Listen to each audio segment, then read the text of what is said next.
live. Suddenly, a live stream. Barefoot live I'll stream. probably go and make a tweet about it too. That's a good idea. Going live. Come recommend me stuff.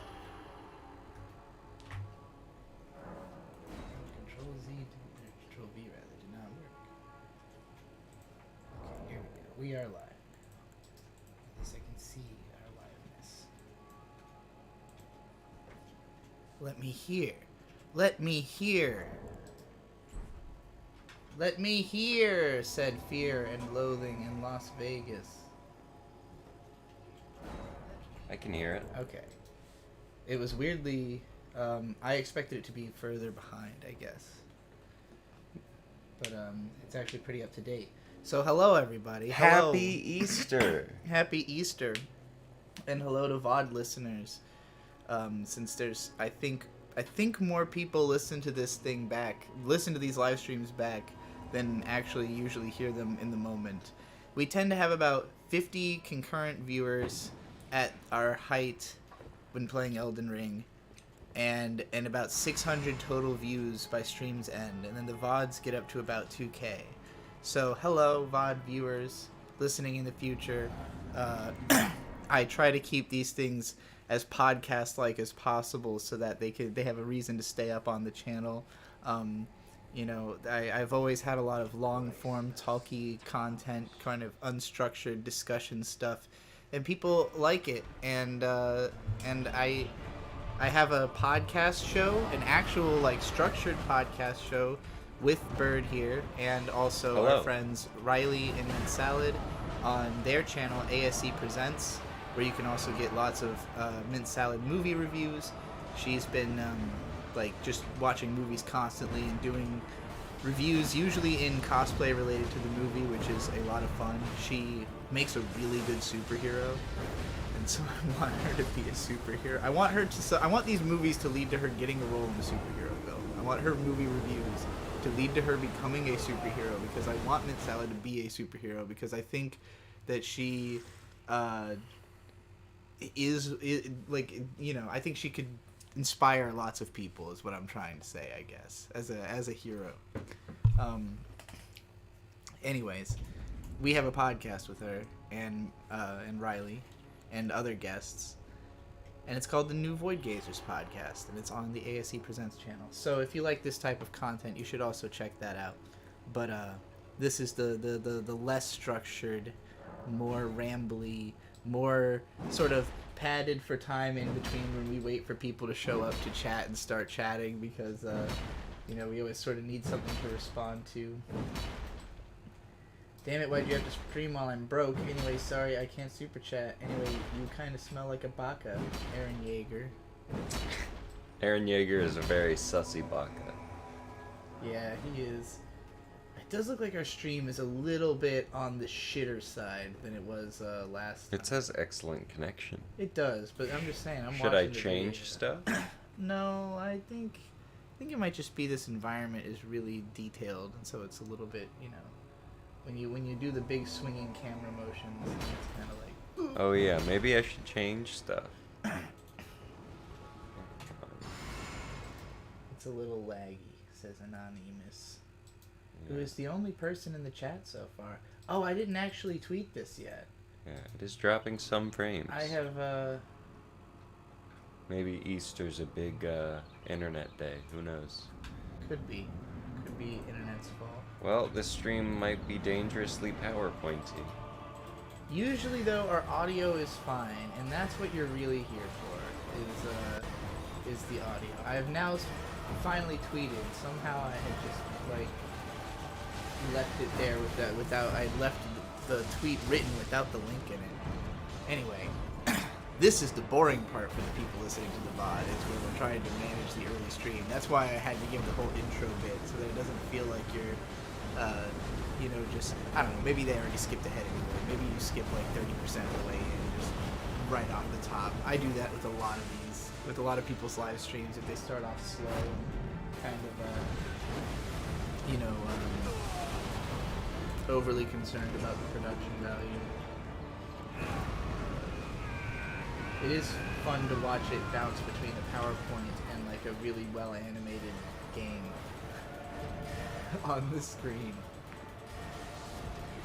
Well, I'm here today to ask for recommendations. Oh shit! What the fuck? God damn. And specifically, I want people to spam me with recommendations for pretty much anything. Like anything you think is worth checking out, especially if you think it's worth checking out even though it's not that amazing. That's what I'm the most... I think that's the type of media I'm the most interested in. Or even experiences. You know, anything that's unique more so than incredible is what I'm looking for. Because I really like writing about media more so often than like consuming it. And oftentimes the stuff I like to consume the most isn't what I like to write about the most. Like, to me, the most fun is finding the gem of the idea in something that's not obvious. And so when something's really good and it's obvious why it's good, I'm always like a little bit more resistant to that. This was something that was like, it was a difficulty I always had with Victor when he would try to recommend me stuff to cover, because he'd be like, why don't you do a deep dive on the themes of Kaiba or something. And I'm like, well, the themes of Kaiba are like very apparent in the story. Like, if you didn't understand the themes, I don't know what the hell you'd be getting out of the show. And obviously there's people who would still like to have someone explain it who just like can't get it and don't like it because they don't get it. But I don't know, to me it's much more interesting to like take a show that you already like and then reveal something even more about it, or something that you maybe thought that, especially if you're embarrassed about liking it. I guess guilty pleasures. That's probably the best way of describing what I'm talking about. Is I like covering guilty pleasure media and stuff that like, people feel like they're not supposed to like, but they really do, and so they really want a video to tell them why. Because it's like, those are the shows that you don't talk to anybody about. Like, you don't connect with other people in your everyday life with about them because you're too embarrassed to like tell them that you watch fucking Mushoku Tensei, But like, when you see a video that kind of expresses what you understand to be what's good about it, then it I don't know, I think it might resolve you of the need to have to do that, and I think it also makes it more likely for those videos to get shared around, because it's like, oh, I can explain to people who think that this thing is cringeworthy, like, what I see in it,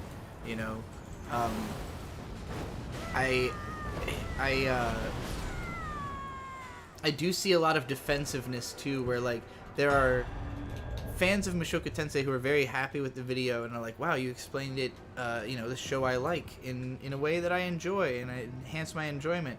And there's some people who have this like sort of attitude who didn't make it very far into the video, that are like upset that I even at any point didn't like the show, like that I had any question of its quality, or that I was bothered by any aspect of it, who are very like edgy, because they've obviously been arguing with people about this show on the internet for a while, and they're not necessarily looking for half-hearted help, I guess. They want to be like, full power behind, yeah, no, the show's amazing, They're not looking for that kind of tepid, well, okay, I don't really like it, but I see what's good about it kind of take.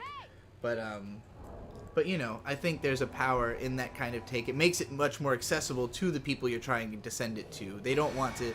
The people you're trying to convince don't want to hear militant fucking pushing. They want to hear, like, something reasonable. Something that seems reasonable. Onani Master Kurosawa is a really good suggestion, Crownless King. I have read that manga. Crownless King said it stopped me from being an incel when I was 16. That is a classic manga. I think you would enjoy it too, because it's really good. It's basically, it's a sort of a Death Note parody at the start, where the main character is a high school sociopath who hates everyone in his class, and he starts masturbating and coming on things in secret as a way of like getting revenge.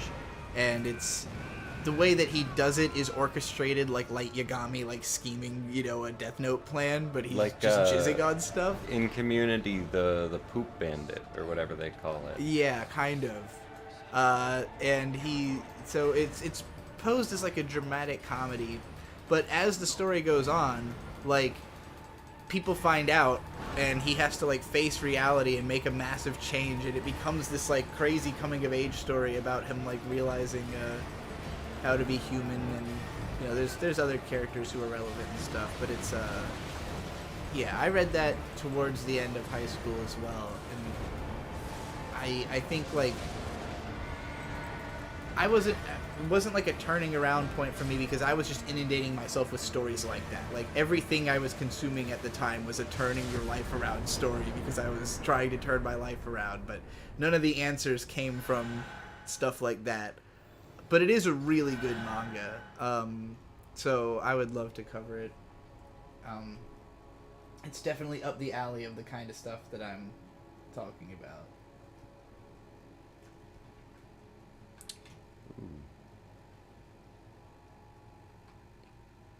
A Scanner Darkly. I do want to rewatch that. I saw that when I was a teenager, like when it came out. And the only scene that I really remember from it is one where Keanu Reeves hits his head on a cabinet. Like, he gets up quickly and smacks his head on a cabinet. And he's just like, ah, fuck! And then internally he's like, you know, I wasn't mad at the injury or the cabinet. I'm mad about, like, everything. You know, it's just like, that was just that fuck is not from the pain, it's from my whole life is fuck right at this moment, and this is like the release valve of it. And just like that as a psychological concept was really gripping to me, and something that I've thought about, you know, since then, of like your state of mind and your ability to withstand tiny moments of aggravation has a lot to do with your overall state, you know. If you are in a good mood and you stub your toe, it's like, ooh, ah, man, I stubbed my toe. And like, if you're in a bad mood, it's like, fucking thing sucks, you know? Whoa. So. The stream lagging a lot. I didn't know that, thank you. Yeah, it is. It does say it is excellent connection though. Yeah. Sometimes it be this way. Even though we pay for better internet. I think it might be the computer sometimes. Do we have anything else open? Try closing out everything else that's not the streaming and the... Nope. No, nothing's open? Okay. Well, I just disconnected my phone from the internet. Boop-diddy scoop. Scoop diddy whoop. Let me close out of all my extra tabs I have open on my end. Maybe that's causing some... God. Can't believe you do that. Garlic House music video is out. Wait, was that not out until now? What is Garlic House? That can't be possible. That should have been out a long time ago, I thought. It's difficult to explain, but do you know about Ripple? Like JoJo's Bizarre Adventure? I'm glad that's what you asked, because there's a lyric in this song where Nate, best guy ever, sings, "I don't have Ripple, but I have Hamon." Ripple XRP, the cryptocurrency. Sure, I've heard it's good. I've heard you should invest in it. You shouldn't. It's Chinese scamware. I mean, that means it's gonna be good, right? Maybe it's one of those things where it never goes up. It's like it just stays stable, but like people insist that one day it's going to rocket to the moon, and so everybody who's held on to their Ripple is going to be rich one day. But I don't know. I don't trust it particularly because so the founder of Ripple is a guy named Brad Garlinghouse. And there's not Garlic House? No, oh. Garlinghouse. And there's videos of him explaining Ripple in depth. Basically, it's a in-between for other currencies to interact faster between banks. So it's very popular with banks, basically. And that's the theory behind why it should eventually become a deal. Basically, with crypto, I think that because of the fact that people keep making new technologies that improve the way the whole system works, every time one of those comes out, it's going to seem like a big deal, but it's hard to say which ones will or won't be obsolete when the next one comes, you know? Seems like Bitcoin is the only real stable in the long-term investment in my mind, but maybe Ethereum. But that's just my very limited knowledge of crypto, so I'm not going to act like I know what I'm talking about. Nonetheless, Brad Garlinghouse has these long videos where he explains Ripple. And there are bot hackers that take over YouTube channels and turn them into non-stop 24-hour live streams of Brad Garlinghouse explaining how Ripple works. Oh. And try to scam money out of your subscribers by offering them Ripple scams. Nate opened one. You know how I constantly get those promotion offers from Czechoslovakia? Yeah. So Nate got something like that and opened up a thing, and it got access to all the YouTube channels on his account, which included the Procrastinators channel. And so for a few weeks, because YouTube is utterly incompetent and fucking doesn't care at all about your channel if it has less than 100,000 subscribers, they didn't fucking like address this issue at all. So we had, I think it was almost a month actually, that we had our channel just like completely taken over and hacked by fucking Brad Garlinghouse. And this was in... Was it really Brad Garlinghouse? It wasn't, no. It's just some completely unrelated scam that's using Ripple as its, you know, its face. That's kind of funny. But I would be shocked if there was absolutely no connection between Ripple and the, you know, the propagation of scams like this in order to get the word out about Ripple. Like, you know, I think a lot of people know the name Brad Garlinghouse because of these hacks. But anyways, because, you know, we're not the only people. And so this was all in the lead up to RadCon 4. And so a lot of RadCon 4 was themed around the fact that the channel had been hacked by Brad Garlinghouse. And so we made a diss track and did a whole music video of it. And so I don't know if that music video is just now coming out. That would be ridiculous if true. That's funny. Wow, it really did only just come out? How have I gotten shit for anything? Of that I don't understand how, like, I haven't held up anything then. That's amazing. But yeah. It's good to know it's finally out. What the fuck took so long? I remember seeing a rough cut of that ages ago.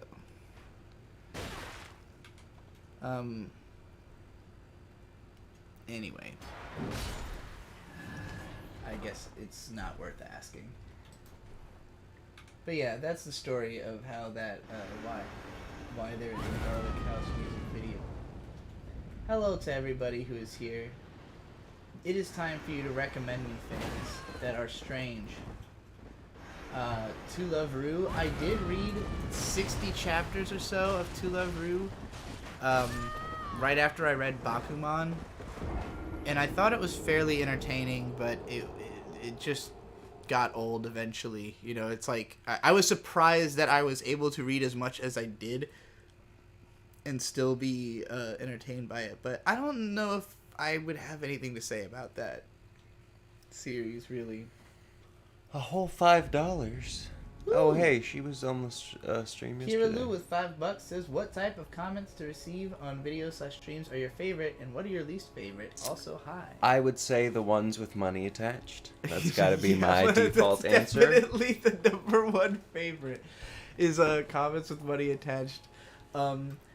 What are my favorite things to sort of respond to, I guess, is, I don't know. I like answering questions. So generally, any kind of question that I have an answer to is usually exciting to get to answer, especially if it, like, leads me to have some kind of realization about something. Or I like when people remember something that I brought up that they want me to, like, expand on, and then they ask about that, because usually that's something that I obviously have thought about somewhat, or else I wouldn't have mentioned it before.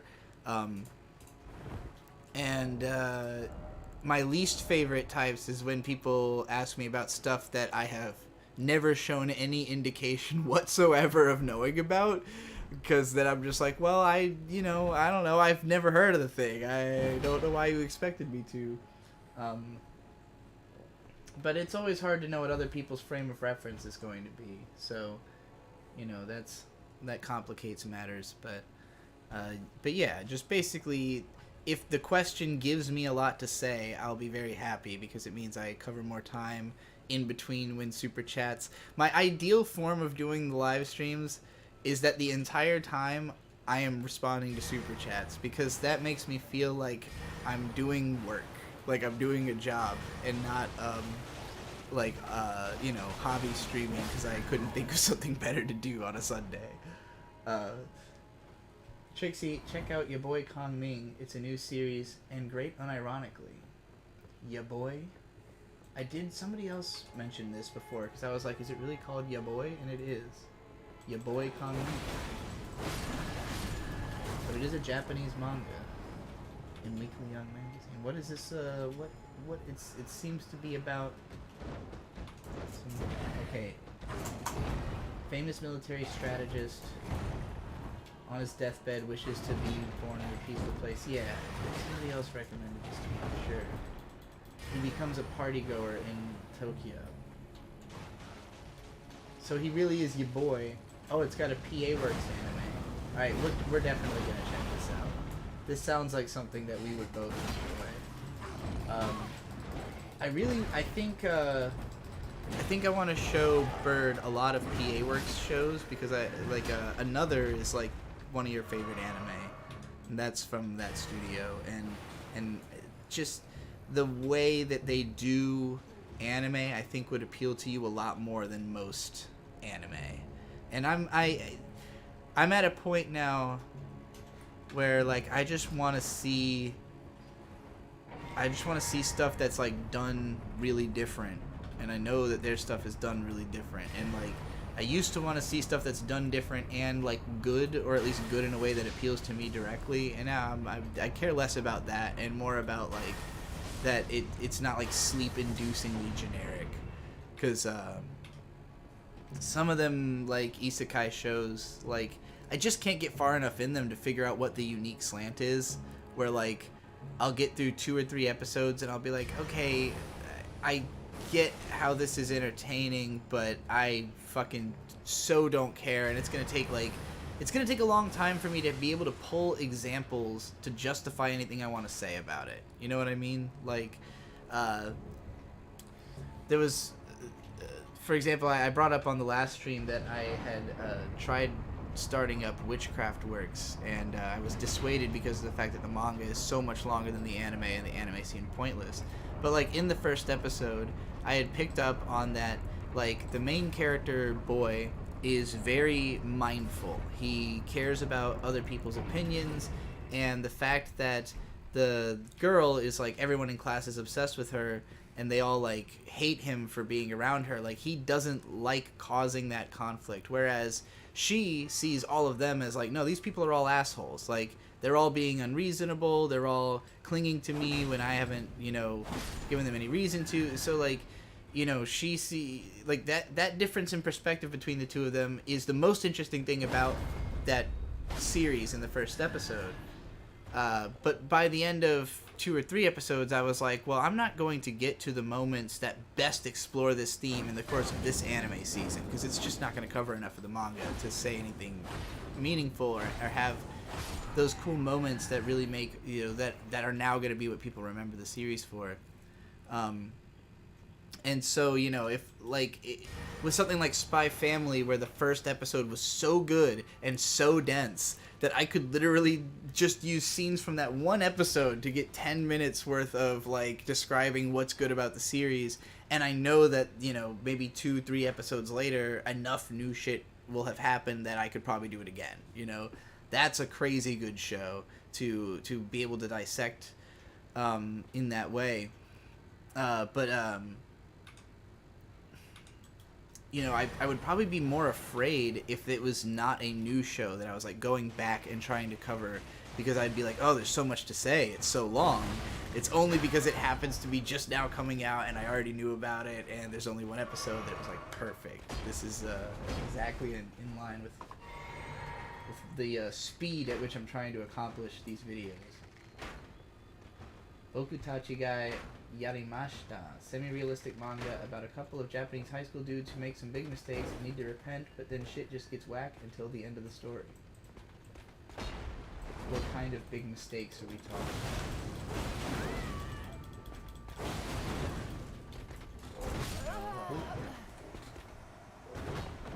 about? This That guy looks weird. Yeah, he's got a real seedy looking face on the cover of this here manga. Looks potentially interesting. Also recommending Kyoso Giga to you. I should check that out. That's another one I think I could watch with Bird. So that would be interesting. Kyoso Giga is a very ADHD type of show. It's the type of, it's on the level of like Tatami Galaxy, of like stuffing so much information into your brain and so much imagery so quickly that you're just like, holy fucking shit. And so I think I watched the first episode of that a long time ago and couldn't keep up with it. I did not feel mentally ready for that show, but you know, I'm older and wiser now. Maybe I can handle it. I watched Dokuro-chan yesterday and lost some brain cells in the process. Would recommend. I think I've seen some of Dokuro-chan way back in the day. That one's pretty well trodden ground, though, I feel like. Hey, we got a couple of super chats here. We got two euros, right? Those are euros. From Zativi Dude. What are your thoughts on Indiana Jones? I assume you meant Indiana Jones. I love them. I love them. They're my favorite movies. Even the last one that everyone thinks is bad is great. They're like all of... I have only seen Raiders of the Lost Ark, but I really like it. I think it's a great movie. I was actually shocked how much I liked it, because I generally haven't been a fan of like a lot of Steven Spielberg movies. I don't like the... Well, that can't be true, because I like Jurassic Park a lot too, and I grew up with that. But like, a lot of his stuff is a little more sentimental than I like, and I don't get that feeling from Jurassic Park or from Indiana Jones, which are a little bit more like pulpy and rugged. Well, even Jurassic Park is a little overly sentimental with all the kid stuff, and watering down the source material. But you know, Indiana Jones was like hard. It's like people fucking die, and it's you know, it's got a sense of mystery and a sense of danger, and the action scenes are just insanely fucking well done. The whole like the chase, like the car scene where he's like climbing on the vehicles and everything, particularly stands out. Like when I think of Indiana Jones and the Raiders of the Lost Ark, that's the scene that comes to my mind first, after the boulder, you know, the whole intro bit that's been done to death, parodied to death, I mean. But yeah, it's a good ass fucking movie. It's really exciting, and I'd like to watch the other ones.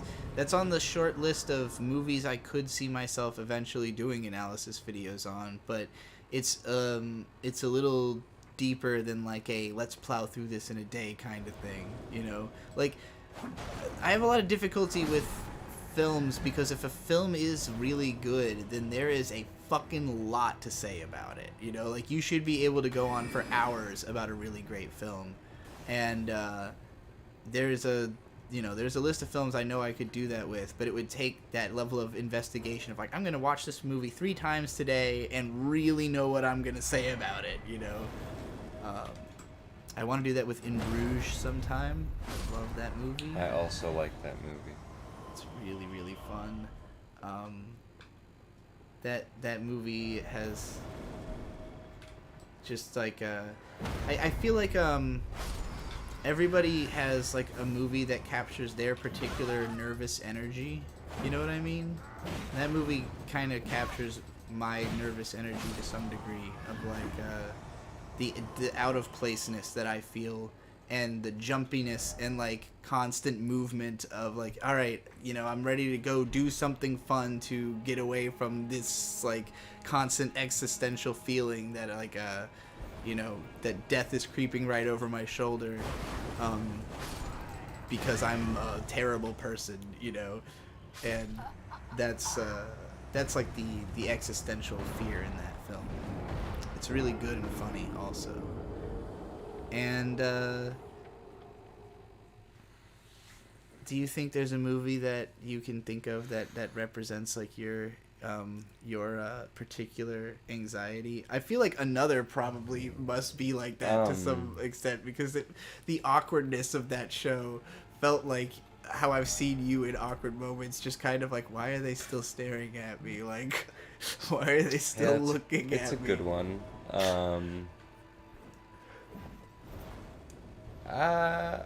I'm tempted to say NCIS, but I'm not sure how accurate that is.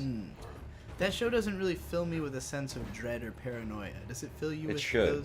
those? They're fighting terrorists at all times. I can't take it very seriously. Yeah, because they're funny, and Gibbs is like a silly everybody dude. is too comical, and particularly that it's very meta aware as a TV show, that like it's written by TV writers who love TV, and they really want the characters love TV. Yeah, they really love TV in the military, and so the characters really love TV in the military. And so, like, Psych. That's my answer. Psych is a little bit more on the like that show works for me a little bit better than NCIS, because it is more implausible, and therefore like it's not trying to take itself as seriously, and not that I think NCIS takes itself too seriously. That's what I think makes the show work, whereas like I couldn't sit through fucking Law and Order. It's just it's dour.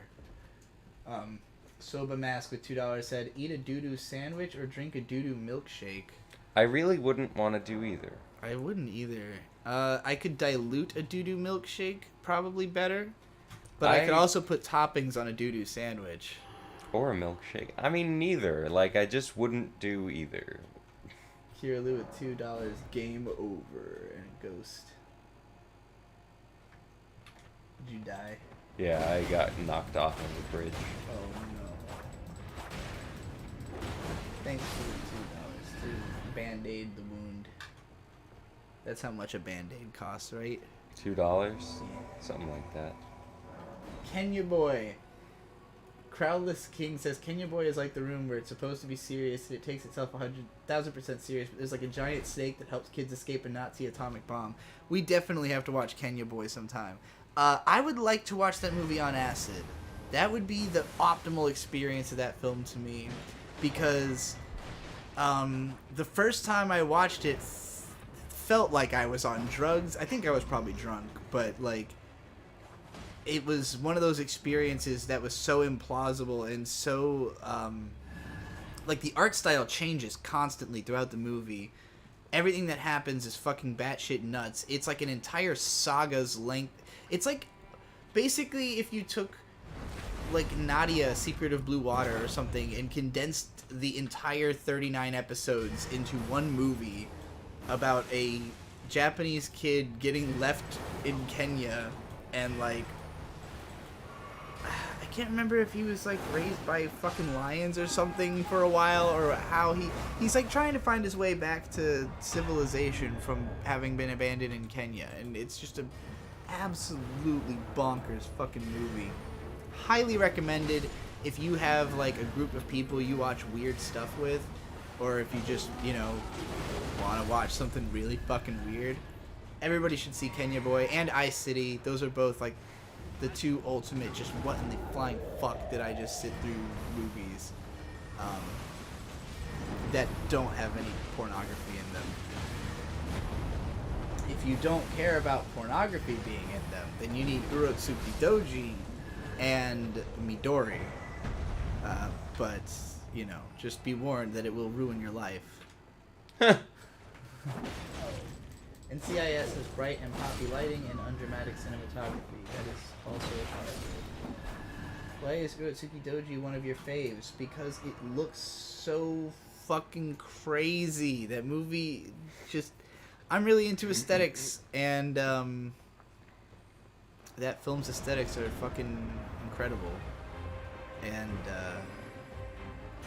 I don't know, really intense sexual imagery tends to stick with me.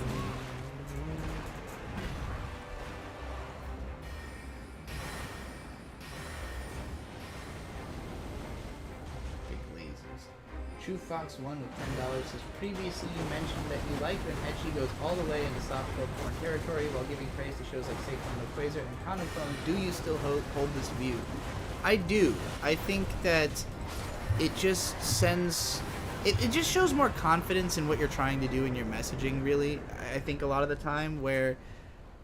Like, the Asterisk War was the perfect example of, like, the weirdest relationship to sex that I have seen in media, where, like, it wants to have fan service and have this aspect of, like, acknowledging sexuality, but the main character is, like, terrified of it. Like, he actively shies away from all the sexual encounters, but, like, we never really understand why, if this is, like, something, you know, couched in his past, or... like where the discomfort comes from, and it really just seems like it's because that's how you're like, it's because it's PG-13. Like, well, you know, he can't fuck them, but like the only thing that seems to be stopping him is that the narrative doesn't want to go there. And like usually there's a reason of some sort, like at least in Kanokon, where they do everything short of fucking, something stops them. It's not that they, you know, like just, it's not that the main character runs away, even though he doesn't usually want it and he's kind of milquetoast about it. There's a moment where he, like, gives in each episode, and he's like, well, I guess I'm about to, like, you know, lose my boyhood, and then something will happen to stop the scenario.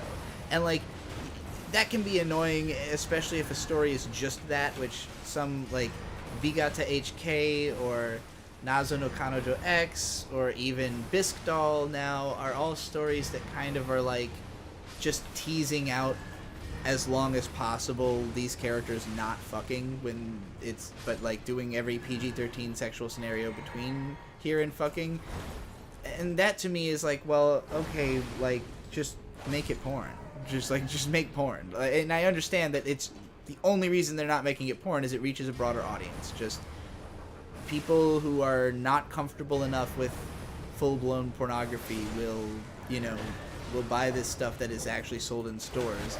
So, you know, I get it, but it's not for me. If you're trying to use sexuality as part of the messaging, I would prefer to have it be explored in a thorough context. And like you could say, like, you know, I want maturity, but even then, like, every one of them, it's just. People start fucking in like belly button included. Their teens, so it's weird to not say anything about it. Almost, you know, it's like if you have characters who are, you know, even post-pubescent, then they're gonna have some kind of sexuality. Renton and Eureka are definitely fucking, right? I don't think they're having sex yet. They are a couple. They're a little young. I don't think they have that level of comfort with themselves at the point we're like 30 episodes or so into Eureka 7 right now. But Renton's definitely like they're definitely hardcore together. thinking about it. Yes, Renton is definitely masturbating and thinking about Eureka. Eureka might even be masturbating and thinking about Renton. Does she I don't do know. that? I don't know. I don't know if she's considered that. Do you think Gonzi I don't know how masturbates? Corallians work. I don't know how the parts work and everything. I'm just saying that they clearly have that level of infatuation, but I don't think they're fucking. But but Holland and Talho are fucking. Yeah, for sure. They're adults having sex. It's a children's show, but we know that the adults are having sex. Why? Because that's what they do. That's what happens in the world. It doesn't have to be shown. You don't have to know much about it. You just know that it's happening. And, you know, I need that level of acknowledgement. I just need there to be... You know, I want the story to not be assuming that I lack the emotional maturity to have a discussion or see content about sexuality, you know? Even if the media thinks I am a child. Renton definitely steals underwear during watching. I think he did do that. That was early implied, on, right? yes. Yeah. I would love to rewatch Seikon no Quasar. The show is fucking hilarious. Thinking about how much I love the way Utena handles its sexual content and how it doesn't sexualize the victim distastefully. Yeah, Utena's really good. Freezing is charming to me, and the creator sure likes me. So, yeah, I've heard people say that. That's one that's a little too long for me to be interested in. Too much manga. I'm really I'm worried about the fact that that people keep telling me that the zeitgeist is moving to manga, because I do not prefer to read manga. I prefer to watch anime. Really, I like to watch the shows, you know? I like my cartoons. Like, Whoa. Cartoons are for children. I Anime think it's is mostly, for adults. honestly, it's mostly the passivity of not having to continually make the decision Whoa, to $20. to like turn the page. Do you know what I mean? Yeah. Like, I like reading manga online where you can scroll like a civilized human being. well, I mean that too, but even then, like, going to the next chapter is a decision. Like, playing the next episode is also like this to some extent. A lot of the stuff has autoplay now, so it's less of a decision you have to make. But like, I am such a fickle person that I might get like 2 pages in and not be interested and be like, all right, I'm just fucking, I don't want to scroll anymore, you know? Like, if the thing is being beamed in front of me, it's more effort to stop watching it than it is to continue watching it. You know what I mean? I do know what you mean. True Fox 1 with $20. You used to talk about how the emotional core of your videos was this need to be understood. This gave people a voice who also felt misunderstood in similar ways. Do you think your new analysis approach still offers this value? Absolutely. I think I'm actually trying to reach out and understand other people beyond just, like, I feel like my content connected with everybody who was close enough to myself to have that effect. You know, like, I've met a lot of my hardcore viewers over the years. I know, like, what type of person, you know, Game becomes is super slightly interested. loud. There you go. I hope that's better. What did you do? Turned it down? Oh, no. Turning down on the volume on the computer will not help. Whoops. You have to open up the streaming thingy and then lower the desktop audio. Whoa, there's 19 problems. I got 19 problems and they're all this stream. They're all dropped frames, yeah. Yeah. 61% frames dropped. Ugh.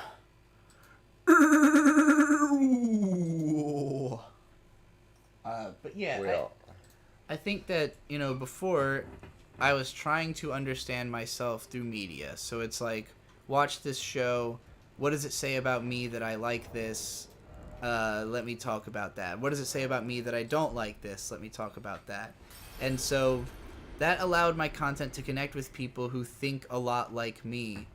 But, you know, I think it left a lot of people out in the cold who like things I don't like, or, you know, it's fine. Like, I think my content did really well to convince people of the quality of things I like, and I'm happy about that. That is the most successful thing I did with my career, is convince people to like the things I like, because I made K-On! A lot more popular. I gave a lot of defense for Kill La Kill fans, and Gurren Lagann fans, and Hunter x Hunter fans, and Psycho-Pass fans. Like, you know, anybody who cared about these franchises and saw my videos got to have the gratification of, like, ah, yes, somebody understands. And more importantly than that is the people who I connected with on the level of what they hate, of, oh, finally somebody understands why SAO sucked. Finally somebody understands why this other thing sucked.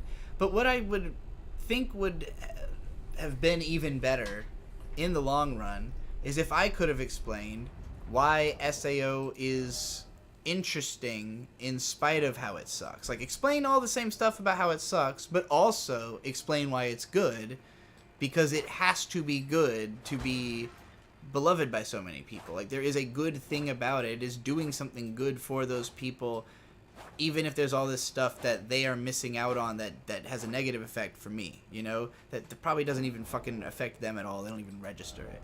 And I kind of touched on that in the Mushoku Tensei video at the start. Like, you know, all these things that I'm about to list that initially drove me insane about this show might not matter fucking at all to you. But I'm going to tell you what all of them are, and then I'm going to tell you why, in spite of all of them, I still understand what's appealing about this thing, you know? And so to me, that's more reasonable than if I came out and said Mushoku Tensei sucks and made a video that was going to get, like, half likes, half dislikes, and, you know, cause a big stir. I don't know if that would have gotten more views than what I've done, you know? It's hard to say what the growth potential of my videos even is right now, because YouTube tells me that video is performing better than usual and therefore being pushed to more of my subscribers. So that's jolly. I hope it gets pushed to more of my non-subscribers too. But, you know, that's literally what YouTube tells me when I go into the back room. So, like, it is at least very clearly communicating what the state of things is.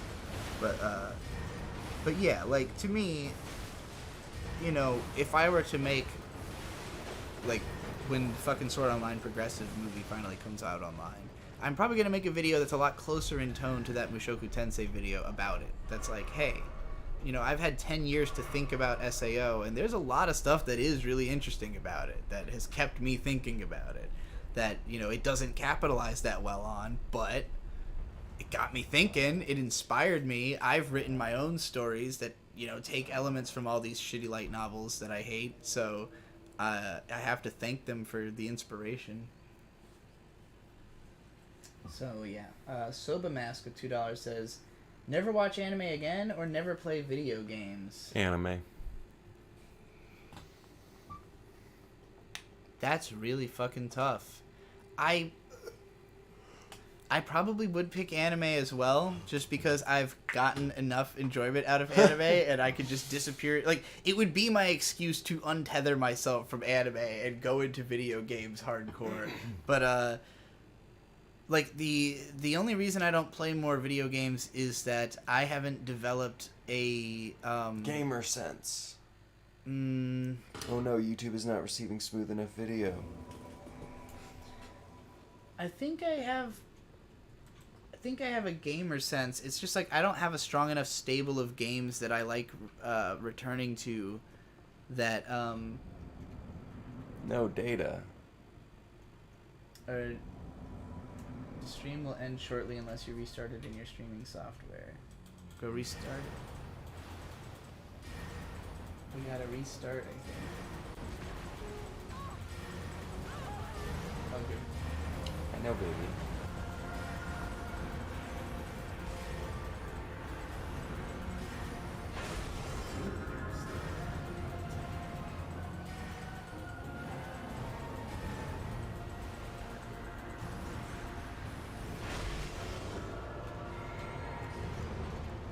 Seems like we're still online.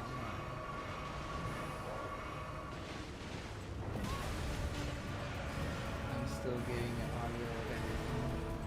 Well, let us know if it goes down, because it's telling me that it's going to go down. Sorry about the silence. I'll fix it in a second. Raposa with New Zealand $2 says, yo, you seen School Rumble, bro? High five. I saw the first episode and I didn't like it. Didn't get it, and so I stopped. And I'd always heard that was like one where the manga's better. So if you wanted to, I remember it was still like shitty even at 1500 last time though, right? I will see, you know? We will see. Alright, we are back. It doesn't seem like it stopped the, it doesn't seem like it cut and made a new thing. Let's find out. Let me go to the channel just to make sure there's not two fucking videos now. Okay, there's not. It does list the video as being, for some reason, several videos ago. So that's confusing. That's fine. Let's go ahead and create a post about this live stream.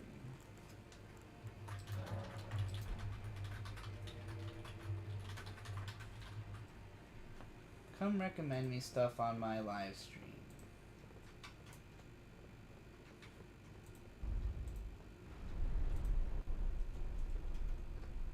There we go. Disco Elysium I have bought, and I want to play it because I heard it is very good. I'm a little nervous because I have no experience with text-based adventure games of its sort. So, it'll be like a first-time affair. But everything I've heard about it sounds extremely up my alley and like something I would enjoy. So I see no reason to think that it wouldn't be the case. I have an idea. I'm What going to is that? switch it to offline so that it's not interfering with the stream, me being Elden Ringing, you know? That might help. I think a part of what makes it difficult for me to shit, I forgot what I was trying to say. I got so distracted by the game restarting. It made me feel like my brain was restarting. We got 15 shekels. Hello, Woo. Bird and Trixie. According to YouTube, you're playing Dragon's Dogma right now, and I think it's funny. That is Why funny. does it think that? God damn it. What's Dragon's Dogma? It is a game that's relatively similar to this. It looks similar enough that a dumb bot would fucking think it was that. That's really fucking funny. Let me go ahead and enter in the name of the game we're playing, since YouTube forgets this every time for some reason. That's really fucking funny. I want to play Dragon's Dogma, but I don't know how easy it would be to return to after Elden Ring. But it is like a totally different control scheme, so it wouldn't be like, oh, this is a pale imitation of that or anything. It's a different type of world, doesn't look like it. So, but that was a game that I was terrified to play back, because it originally was on PS3. Victor was a big fan of it, but it took like a whole minute to save your game every time you wanted to save. That's terrible. But if you died, you went back to the last time you saved. And so, like, Victor would lose these massive amounts of progress because of the long save times. As far as I know, that's completely abated on PC. It's just instant save. And so I would probably save constantly as though I were playing a Souls game. But yeah, that game looks fun. Guilty Pleasure from $2 from Annie Day now. Guilty Pleasure, Ginseng Strip 2002 by Young Lean, the album. I do not like that album. I remember when it came out. I don't like Young Lean. I think it's just he has too little presence as a vocalist, and I know that's probably literally the appeal to other people, but I don't know. For me, it's like he's in the way of the beat. It's like, damn, I just want to listen to that fucking woozy ass instrumental. Get this motherfucker off there. Let me rap on this shit. You know, like, I like. I guess I just like rapping too much to hear, like, you know, less than great performance on like a cool beat. That's just my take. What I think about Drain Gang, I've never really gotten into it. I do like Bladey better than Young Lean, but I'm not like a huge Bladey fan. I don't know, that stuff's like a little too twee for me, I think. Feels a little, I don't want to say childish, because that's not the right phrase, but like, twee, yeah. Just a little too, like, cute, maybe, but not, like, because I like cute stuff, but that's not specific, like, you know, it's not Kyari Pamu Pamu cute, it's you know, it's hip-hop cute. It's, like, cutesy, drippy, sing-songy, fucking European, cute boy music. So, I'm more into, like, hardcore G shit, homie, I don't play around, you know.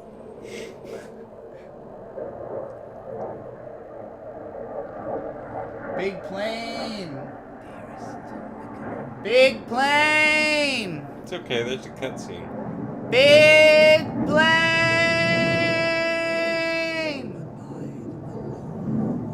Ooh, it's a big plane flying overhead. Scroll through that. Gorgeous. While we're currently live streaming, Bird is also showing me houses for sale nearby that look pretty.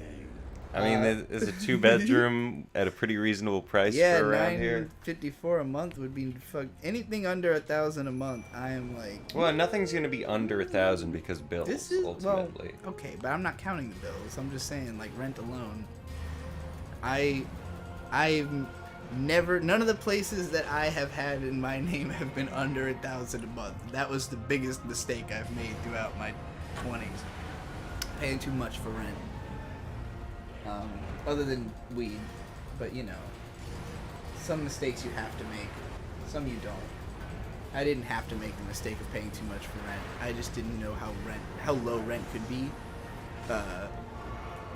True Dash with 15 pounds says, "Hey Trixie, have you seen any Macross? Personally, I love Plus and the Do You Remember Love movie the most. Either way, she likes Macross. I know that. Yes, I have actually. I've never finished the original Macross because when I first saw it was as Robotech, and it was actually my first exposure to Macross is because the Anime Invasion magazine that sort of introduced me to anime had an episode guide to Macross in it, explaining the plot of each episode because of the fact that, you know, the original Japanese version is somewhat different from the American Robotech version. And so, you know, I had read that, but I didn't really understand any of what it was saying because I hadn't seen the show. And then ADV was doing like a big Robotech re-release, so I bought the first 2 like double packs of that were like 12 episodes apiece. So I never got to the last stretch, but I did really enjoy what I saw, even though it's a wild journey. Didn't we watch a couple episodes of Macross together? I don't think so. Where they're in the ship with the giant fish head? No. You've told me a lot about Macross, though. Why did I think we had watched none of that? You did like a little mini lecture for me. On Macross? Interesting. Yeah. It was when we were watching Ava. I've seen the first episode of Macross Plus with Ghost Lightning when I was in the Philippines, but I didn't really understand it very well at the time. And I have not seen Do You Remember Love, but I've seen a lot of screen caps from it, and it looks like the most gorgeous thing that ever has been produced by human hands.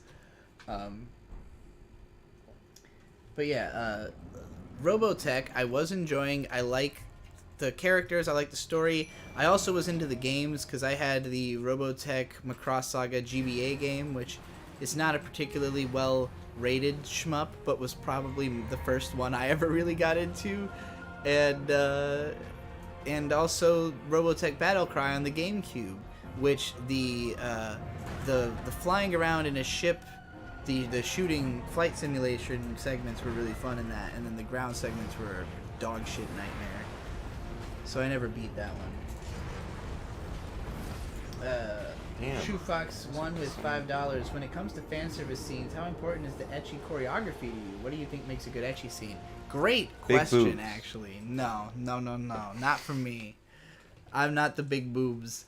But, yeah, no, the choreography is extremely important, and the staging and everything, and I'm really about body line and line work, so to me, like, the more, exquisite the character designs, like, the Monogatari series does, by far, the most memorable ecchi scenes in any show. The toothbrush scene in particular stands out to me because you've got, first of all, the storytelling wise, it's a brother giving his sister a teeth brushing in an extremely sexualized context. And the way that it's all staged and acted and colored and everything is just as ridiculously sexual as it could possibly be, emphasizing everything that could possibly be sexual about the scenario.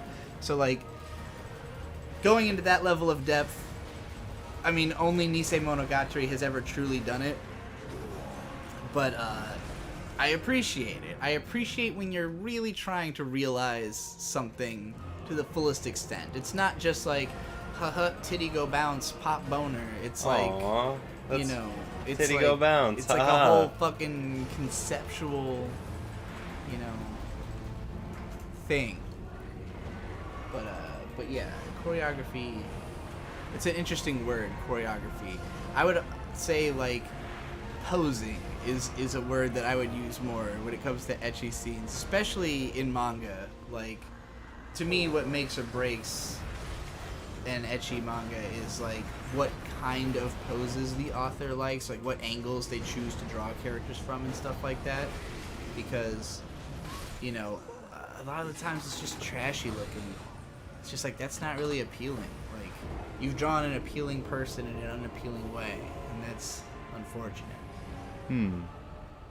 What posted with New Zealand $5 says, do you still play Terra? If so, do you have a different relationship with it these days? I know you were very attached to your character. High five. I do not play Terra, and I have not since 2012. Like, it really was like a 1 month stint for me where I went 0 to 60, mostly solo, and then did dailies for like a couple weeks, and then that was it. And I think I returned one time when like that first new class got introduced, but it seemed broken. Like, it seemed like the new classes were broken.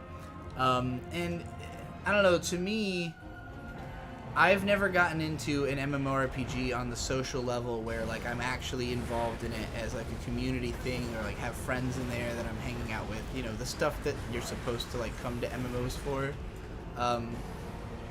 And you know, doing dailies in that game is boring. It was like I wanted to stay in the world, but I had already explored it, I'd already seen it, there was nothing really to do. What am I gonna do, play through the whole game again? Like, I don't know. It's not that fun of a video game. It's a fun world to explore. Elden Ring is all of the appeal of Terra in a much better game. The only thing missing is that I can't be the little girl, you know, but I can be the old lady, and that's just as good. I play a leathery ass old bitch named Altaria, and also Alsacia, who is her sister. I have also. Are they twins? I don't know. I don't remember. I think I made them both old ladies, though. I think one is less dark than the other, though. Different fathers? Scroll down and see how I designed. I didn't put any thought into it. She looks like a man. Alsacia does. Altaria, I can't see. Helmet. Altaria is dark, so Alsacia must just be slightly less dark. But Altaria is my main. And Alsacia is named after the Galneria song.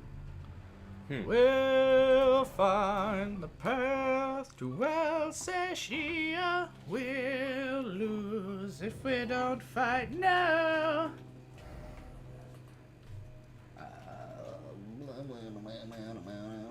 Game is running better now, far less hiccups. That's because we lowered the bitrate to 1500. So, you know, the overall quality should be much worse, but it won't chug, so it's more watchable. Agreed, this is why Kill La Kill is top tier. Opinions on Pokemon Legends Arceus. I played it. I don't like that you can't get Arceus until you've caught all of the Pokemon, but the Pokédex is only like 242, so I've not been playing it as much, and just trying to catch the remaining Pokemon I have left as I go, and of course getting all the Spiritomb Flames. It's fine. It's fun. I liked it. I'm looking forward to the new games. I seem to remember a point where you said that it had become... It and Elden Ring had tied as your new favorite game. Yeah, they're both pretty similar, I think, actually. And I really enjoyed them. To the point where, like, when I was switching between the two of them, I would be doing controls for the other in the other. Well, it was confusing because I would hear the, like, footstep noises. Like, anytime there wasn't music playing in Pokemon Legends and you're playing it on the Switch, like, and I was playing Elden Ring, like, by night the same period of time, so like I kept hearing the footstep noises and picturing Elden Ring in my mind, like thinking that's what I'm hearing. It was fucking with my brain. But yeah, you were saying good game. Yeah, they're both good games. I stopped playing WoW and they started letting new players pay to start at max level. Game-breaking, greedy bastards. I totally agree. I don't mind that. I played Star Wars: The Old Republic, and they had that same function, and I think it's helpful. I mean, honestly, most people consider the game not to really even begin until you are at level cap anyways. Yeah. In a lot of those games. As someone who played Star Wars: The Old Republic a lot and just kind of deleted the characters because I wasn't playing them anymore, it was nice to just start at the beginning again. You should have sold your characters, bruh. Whatever. I probably should have. I probably should now. I have a bunch of high-level characters. Yeah, see if any of them's got anything that's worth money. They all do. I was really into the game. Laposa says, yeah, I only played Terra for like a few days. Pretty bunk. I did fall through a mountain and had to get the devs to get me out. That sounds about right. What did I mean by the zeitgeist is moving to manga? Where is the manga discourse happening now? I guess just everywhere. I mean, like, there's way more videos talking about manga, way more people bringing it up. It just seems like there's a lot more fervor towards, like, new hype manga before they get anime. You know, like, it used to be that basically the only manga people talked about was stuff that already had an anime, and then people went to read because they wanted to see where it goes. And now it's like, if something starts in Shonen Jump and it's good, it's gonna be a big fucking deal. Chainsaw Man is probably the biggest, like, signifier of this, of, like, a manga that is already, like, a huge turbo success worldwide and the anime is not even out yet. That anime is going to be fucking ridiculous. I think Chainsaw Man will probably be the new biggest anime ever made. And I am all fucking about it, because it's one of my favorite manga. So, like, I'm ready to be on the let's analyze every episode of Chainsaw Man hype train now till forever. That shit rules. What? Beijing Bikini with Canadian 279. Genius of Creed? I recall you singing One way back. Is 1 a Creed song? One, oh, one. It sounds like Creed. Is that Creed? It sounds like it. Wait, Creed is... There's been a With while. arms wide open. No, okay, yeah. Under the sunlight. No, the other one, It's Been a While is Stained. Welcome Been a while. to this place. Has Victor ever told you about Creed without consonants? His favorite meme? That would be E. It would be... Oh, sure. Do you get I'm even doing too much. Do you get what I said? Yeah, no, I got you. Yeah, it's just E. I don't know any Creed other than their couple of singles and what if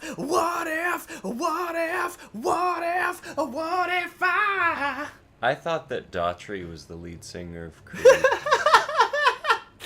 But Daughtry's popularity is definitely couched in the fact that Creed and Stained were popular. Like, he was the American Idol singer who sounds like he could be the lead singer of Creed or Stained. And so he got his own butt rock band called Daughtry out of it. That is really funny. Well, I don't know. Maybe he took over as one of their singers or something. I could see it happening. You know, what is his name? Adam Lambert's the lead singer of Queen. Yeah, but that's cool. What if? Boy. Alright. Cathanis with £5. Speaking of Alsatia, did you ever watch Rin, Daughters of Mnemosyne? I watched the first 3 episodes, and that's how I know the song Alsatia by Galnerius. Although, my cousin was already a fan of the band, and I had some of their albums on my computer before that. But that was the first song I really loved from them, where I was like, this song fucking rules, and I listened to it all the time. We watched the first episode of Mnemosyne together. That's the one where the girl had the shotgun glove, and the lesbians, and she would, like, drink the vodka and spit it into the girl's mouth. Did I call it a Ruby ripoff? I don't think so. Girls got shotgun gloves in that. Maybe you did. I don't actually remember if we made it to the shotgun glove, because we didn't finish the first episode. We were, like, passing out. But you seem to be enjoying it. Maybe we did finish it. I can't remember. Whoa, but it was someone a just gave cool us show, $50. and I think you would enjoy it. Whoa, holy shit. I will read your... Oh, well, I guess I will read it right now. Bryant Brawler with $50. Don't have anything to say. Just appreciate your content and have for a while. Thank you very, very much for that, Bryant Brawler. Yeah, thank you. That's I appreciate awesome. that money. And I'll keep making that content. Because that's what I do. It's what you do. Do. Clear Quartz with $2 says thoughts on Inio Asano. I don't get as much out of Inio Asano's manga as a lot of people seem to, and it's hard for me to really understand why. Because like they're super unique and weird, and they have a really cool art style. And they're all like they're all complicated, and they have like relationships where really fucked shit happens. Maybe it all just feels like I don't know, too outrageous for me to even connect with or something. I don't know what it is, because I've read The Girl on the Shore, and I thought it was interesting, but I didn't get that much out of it. I didn't really understand what it was trying to say overall. And I feel the same way about Dead Dead Demons Day Destruction. I read like 2 or 3 volumes of that. It's a terrible name. And like it's really quirky and really like got some neat ideas, but like I just couldn't stand like the character interactions and the dialogue and the attitude of it. It just doesn't resonate with me. I don't know what it is. I think it's just that maybe I'm a very different type of person from Inio Asano. And like Would you say you're not really she's not really in your head? It's a man, but... Oh, would you say he's not really in your head? Yeah, in your head. Well, and I've only read like the first chapter. Check out this one. It's Oyasumi, sort of magnum opus that everybody regards very highly. I don't know. I know I owe it to myself to eventually read all of his manga. But whenever there's something that like other people are like, this is fucking amazing, and then I look at it and I'm like, okay, I get that this is good, but like right. I don't get it, then I don't want to be the one who talks about it. I want somebody who really gets it to be the one who talks about it. You know what I mean? So, got more super chats. $5 from Landon. Rant about us hanging out soon and watching K or Go Sick. Miss you guys. Hit me up. Also, why better be for Yawara? He said that last night too. We will hang out. We will watch K and Go Sick. The Yawara thing. But why will not be for Yawara on this round of Anime Alphabet? Because it's going to fucking Yu-Gi-Oh! There is no other option that makes...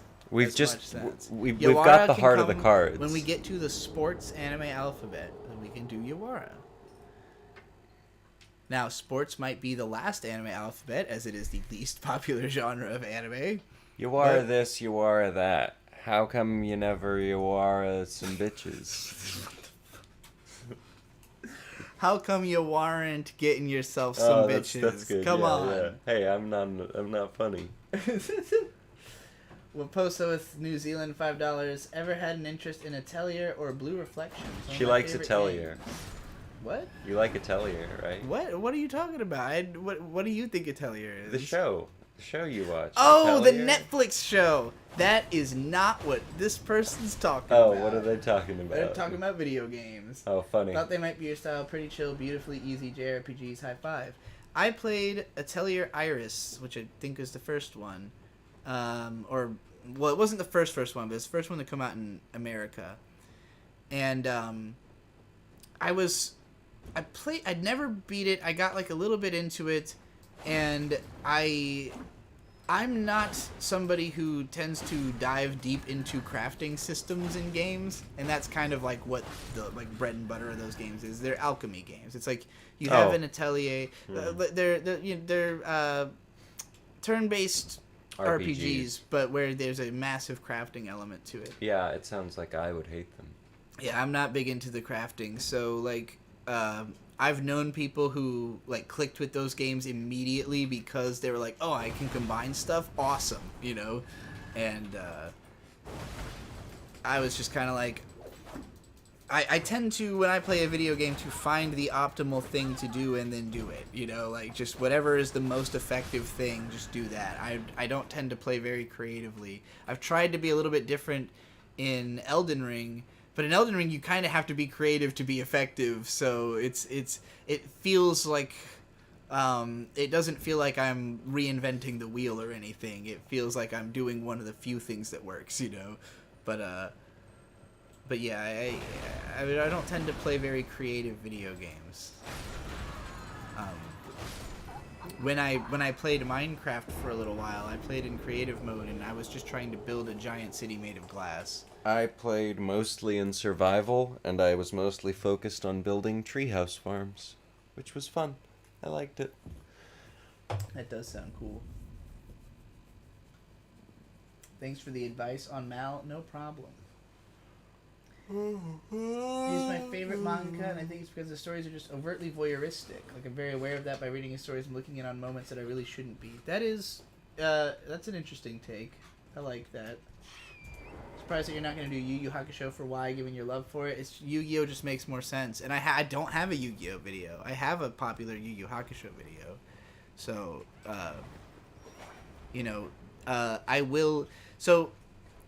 I haven't decided what the second round of Anime Alphabet is going to be yet, because it was originally going to be shonen, but I don't know if I want to immediately jump into doing a bunch of... Shonen to the seinen to the chunen. Like, hundreds of episode shows right after the first round. It really depends on how much Anime Alphabet takes off, and, like, what kind of people end up watching it. Like, if it doesn't really appeal to people who are going to want to see all the shonen anime covered, then I will instead go in like the direction of either doing horror or like just obscure recommendations, which seems to be more of what my like the people who are most actively watching the channel right now seem to be most into, like me just talking about obscure shit and stuff they've never heard of, or like having a take on something they didn't watch or wouldn't have thought about, you know. But I don't know if that's a way to grow the channel or if that's just what appeals to people who are already here. You know what I mean? But stuff that appeals to people who are already here might get them to share it more. This is all tactics, all inside my mind baseball. We got a couple more of these super chats here. Last Man 17 with £10. Which anime, if you had to pick one from the 2000s and 2010s respectively, do you think had the most influence on the industry as a whole? Haruhi, Code Geass, Haruhi, Gundam Seed, and the Monogatari series. Maybe Kara no Kyokai and,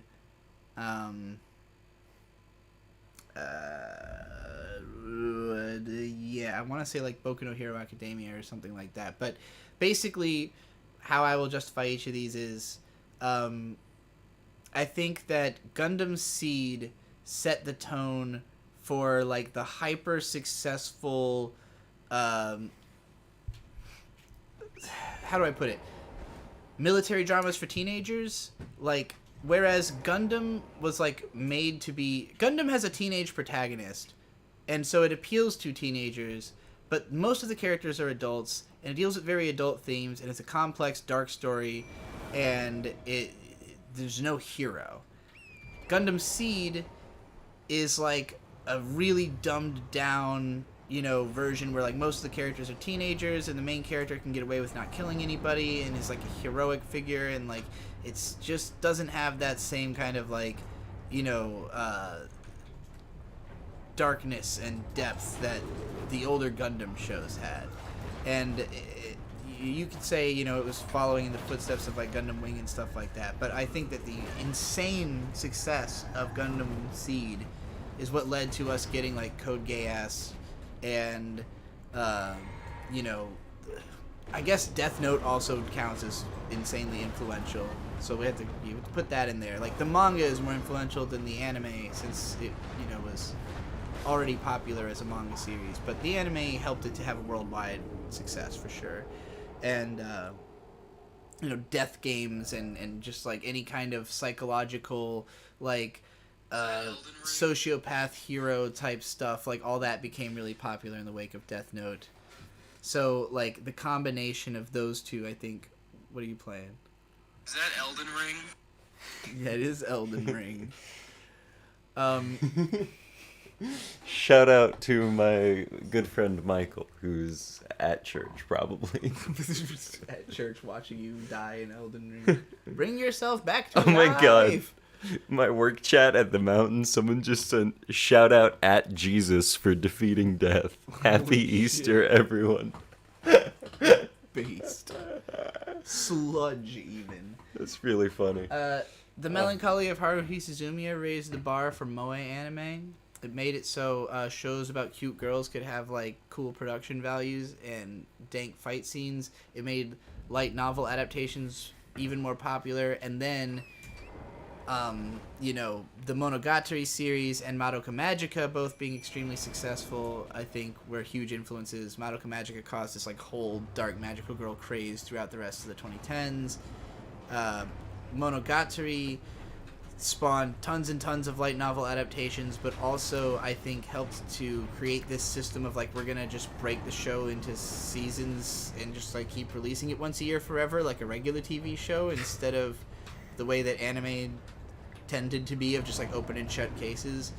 And now we're in this world where like, I don't know, any popular show is gonna be like, yeah, we plan to bring this back every year, as opposed to trying to like make up their own ending for the anime or whatever. Sustainable hits is the way of the now.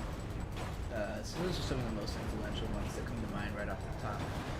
Bryant Brawler with $20. This is for why being Yu-Gi-Oh! I've admittedly seen 5 out of 7 series. That is awesome. I have only seen the first series, and even then, not to completion yet, but I will be finishing it for Anime Alphabet.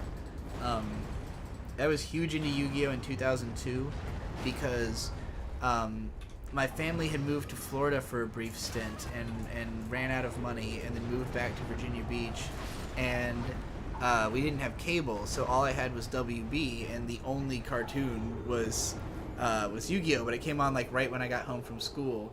And I remember the first episode I saw was Yugi versus the Bandit Keith's like sidekick with the zombie deck, and I just thought the whole zombie fighting, like everything about the card game that was going on was really cool. And I was already a fan of the Pokemon card game, so obviously it was an easy sell.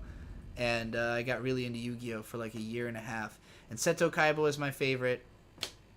And then towards the end of Battle City, and when they like went into the fucking game world or whatever, I started taking guitar lessons and missing Yu-Gi-Oh! And then I fell behind on the story. Gradually, I couldn't keep up anymore. I ended up not even doing that many guitar lessons. I did like 4. I also did not do guitar lessons. I had a lot more fun playing the trombone. I would like to get a trombone someday. But Yu-Gi-Oh's one of the few things that... So there was a time when I was around like 20 where my cousin said to like had reread Yu Yu Hakusho and came to me and was like, I have an undying love of Yu Yu Hakusho. And it had struck me at the time because I had not reconsumed Yu Yu Hakusho, and I had assumed that it was much more like standard shonen and like I didn't think I would love it going back to it. I thought it would be along the lines of any other shonen that I return to and think is like okay. But like the way that he had put it, like this kind of almost embarrassed, or like I acknowledge that this is something that is that was for me when I was a kid, but I still love it now just because the love won't die. That's how I feel about original Yu-Gi-Oh! Is like it's still equally entertaining to me because just the whole attitude and the weirdness of it and like the world it's set up is constantly entertaining. I love how fucking terrible and weird the dub is, and like I love the voices and doing the voices, particularly because of Yu-Gi-Oh! Abridged. So like when I watch the show, I'm like also hearing the Yu-Gi-Oh! Abridged in my own mind. I can't do any other abridged except for the Hellsing Ultimate Hellsing abridged. Ultimate abridged is the way to watch Hellsing Ultimate. Is the thing. It It's is. that like Hellsing is. I mean, if you want to consume Hellsing, I would say the best way is to read the manga because the manga looks great, and Hellsing Ultimate looks good, but the pacing is kind of just like, I don't know. It just works better as a manga, and I think by condensing out all the extra bullshit and just like not taking the story seriously and having the characters be goofy, Hellsing Ultimate Abridged kind of captures like what you want Hellsing to be, like what your mental idea of it is, as like, yeah, it's a bunch of like goofy vampires fucking saying one-liners and stabbing each other. Like, yeah, the show is that, but I don't know, somehow it clicks to me and makes more sense, at least in English, as the abridged series, which I would not have watched if you hadn't shown it to me. That's so good. It's one of my favorite things that exists. I don't even know if I think it's like especially funny. I just think it makes sense. Like, it weirdly works for the characters and everything, for them to act the way that they do. Zach Attack with $10. I'm watching my Dress Up Darling, and I'm enjoying it a bit more than I thought I would. That was how I felt. I'd seen like one or two gifs from the show before it came out, and I thought, yeah, that looks like, it gave me the impression that it was going to be something like that fucking Rental Girlfriend show. Like some kind of trashy, rom-com that would be really popular and then instantly forgotten about at the end of the season, which I'm sure it will be, but, it was just a lot cuter and more, like, wholesome than I expected. I definitely think having a female author had something to do with that. Like, the attitude of it couldn't be more different from Rental Girlfriend. Like, in terms of likability, it could not be more opposite than that show. So that was, I was very thankful that it wasn't what it looked like it could be on the surface. Because, God, Rental Girlfriend was a nightmare. True Fox won with $20. Last stream you spoke about how an author may not send a positive message through fan service and that some people have good reasons to take umbrage with it. Can you go into more detail on the negative aspects of fan service?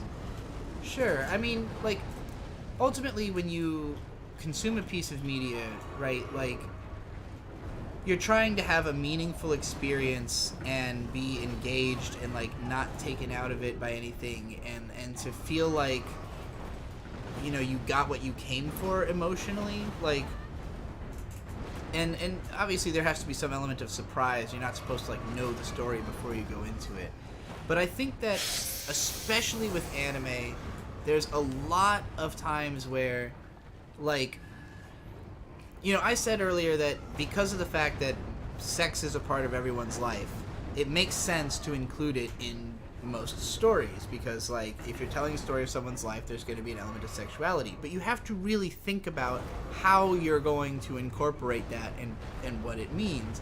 And, like, we were talking about earlier how Eureka 7 does a great job of it, where, it's a sensitive story that's for all ages, and it puts it never sexualizes the characters too blatantly. There's a couple who are, like, sexily dressed here and there. Ray and Charles are It's great. not really trying to shove the camera in their asses or anything like that, But, like, there's characters who have sexual energy and sexual chemistry and who fuck, and there's flirtatiousness, and there are scenes that are dedicated to, like, making sense to comment on sex, and it's not just being shoved into the middle of some other scene that has nothing to do with it, Whereas, like, you watch Sword Art Online Season 2, and, like, Shinon is, like, in getting ready to snipe an enemy, and it's supposed to be, like, a tense scene, and it, like, the camera is up her ass, and it's like, well, what am I supposed to be horny right now? What the fuck is, like, what is the intent here? And the intent is, like, well, we can put the camera in her ass, so why not? And it's like,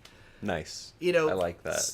There are a lot of viewers who will enjoy that, who will just be like, yeah, well, why not put it there? Because they just want everything to be, yeah, like, every step of the way. And, like, it's fine if the show is all like that. But SAO is 90% people sitting in cafes having conversations about nothing. So, like, when you bounce between, like, this long, boring conversation about the plot, and then when the actual serious action is happening, it's a bunch of ass shots, then it's just like, I can't take any of this fucking shit seriously. Whereas, like, you know, if it's a show about sexy badasses doing sexy badass shit nonstop, then yeah, cool, whatever, you know. But like, that's a frame of mind that I'm going into the show with. That, you know, I don't watch Asobi ni Ikuyo if I don't want to see fan service and action.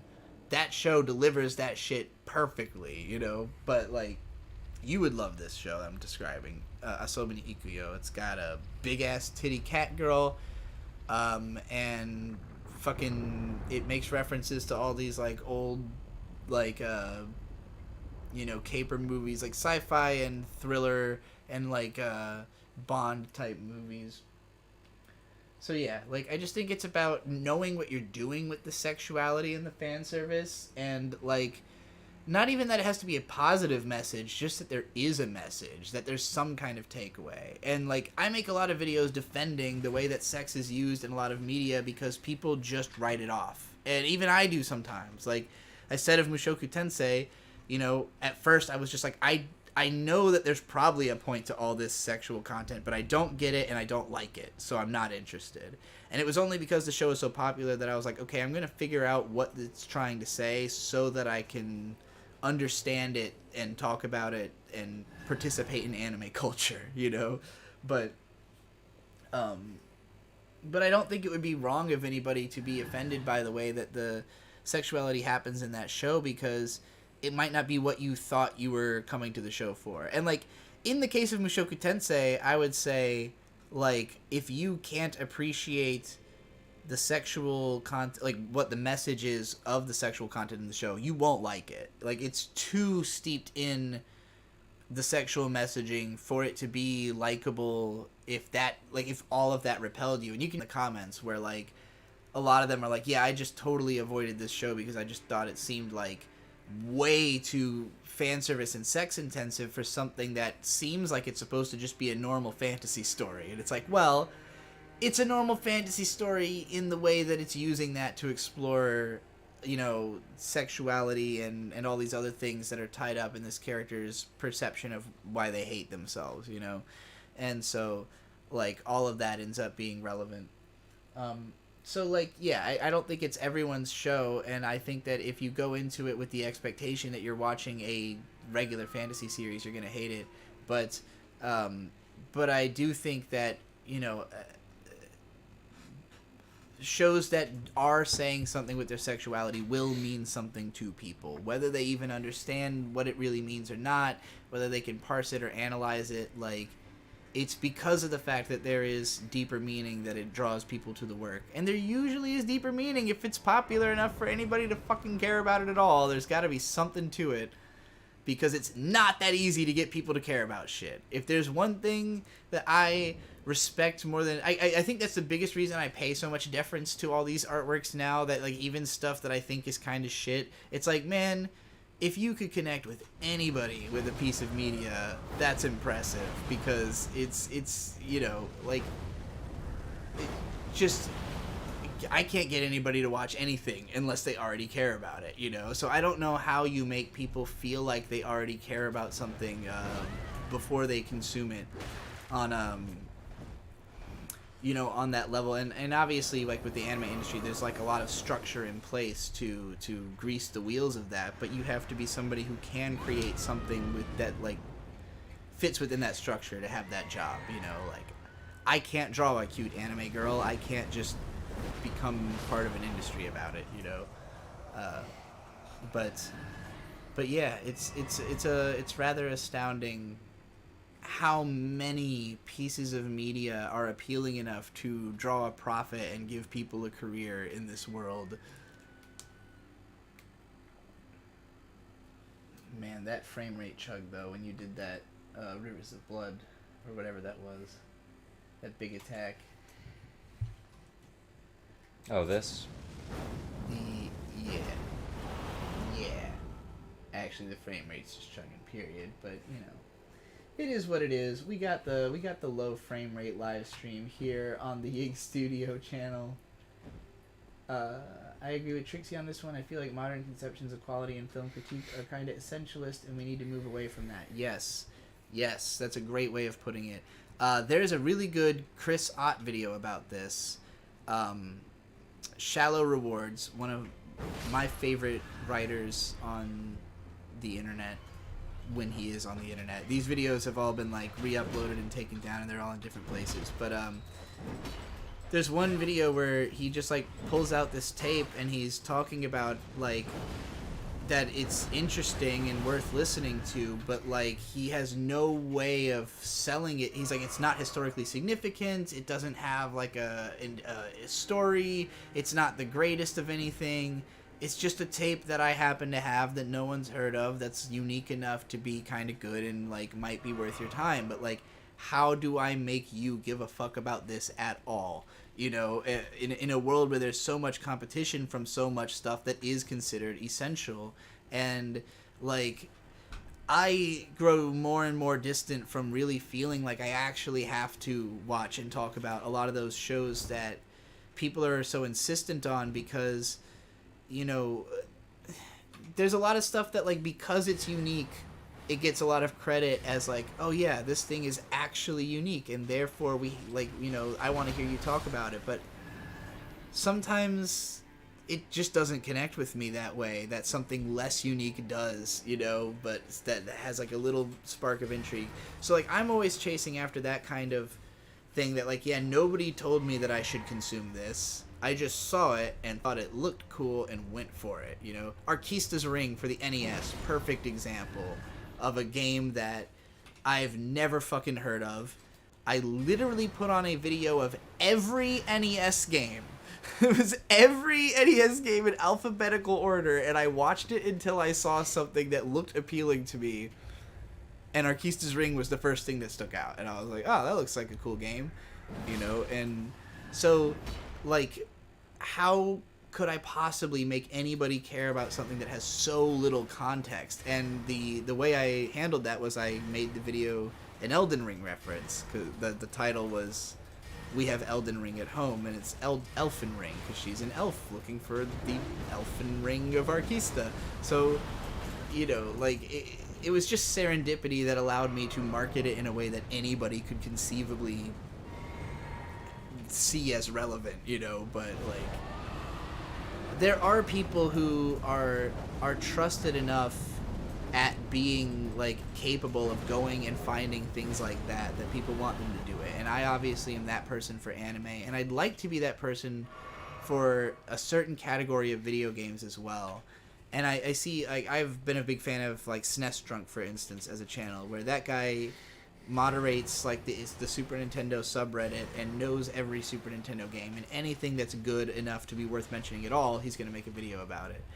I'm not trying to go to that level of depth of like, I have to find everything relevant to this niche, you know. I'd rather just go find all kinds of stuff from all kinds of mediums that's weird and just draw it all in, you know, not limit it to a console or anything like that, or like, I'm going to do every GameCube game, which I know I've said I'm going to do every GameCube game, but am I really going to do all the FIFA games? I don't know. Yeah. You better. I might do them all in one jumbo video. I watched some footage of some people playing these FIFA games on YouTube, and you kids playing FIFA? Hey, you kids playing FIFA? But I don't know about actually playing like 15 GameCube FIFA games. Are there really 15? Who knows? There's probably. But like, yeah, like, going out into the brush, finding a weird thing, thinking it's cool, bringing it back, and then trying to, you know, sell other people on the idea that the thing is cool. But like, my expectation is not that I'm going to actually get a bunch of people to go like consume the thing and then come watch my video. Like, my assumption is you are just going to watch this video and that's all you're ever going to hear about this thing. And so basically, I'm just looking for inspiration for stories to tell about media. Like, I'm looking for stories of which I can tell a story that you will enjoy. You know, it's basically just repackaging and reselling you a product that you wouldn't have bought if not for the fact that I put it in front of you. You know what I mean? So yeah, like Attack Number 1 was very that video is staged under the pretense that no one who I am telling about the show will watch it. And I know that's not true. I know there are actually a surprising number of people who checked out the show afterwards. And obviously there were people who already knew about it. But I wanted it to be a complete enough experience that you could come away feeling like you had seen Attack Number 1 and you didn't need to ever try to watch it. Especially since it's not really a show I necessarily recommend to watch. Yeah, like you could tell from the video if you're gonna like it or not. If you watched that video and you came away after hearing everything I had to say feeling like I want to see this show, then like obviously you need to watch it. But most people are gonna watch that video and go, "Oh, neat." Never ever gonna touch that one. Anathema Badessu with $5. Have you considered changing your channel name back to Trixie the Golden Witch? Seems like that name is more closely tied to your content. I never had the channel called that, so it wouldn't be changing back if I did that. But no. I don't want the name of the channel to be my name because I don't want to... as mentioned on the stream yesterday, if she passes away, someone's going to have to tell you guys, and I'm going to change the name to something different. Don't do that. But don't do that. Well, you're going to be dead. Who cares? The point of it being Yig Studio is that it can encompass any amount of collaborative work or any definition of a type of work that I want to do under any identity. Not everything I do is under the moniker of Trixie the Golden Witch necessarily that might have a place on the channel. The channel's future is always liquid, and so I want something that represents the ability to be anything. And a studio, well, everything is produced in a studio, so it's broad and the symbolism of it is eternal, so there's no reason it ever has to change. Like, the point of Yig Studio is to be a final name that never needs to be changed, because changing your name fucks up everything.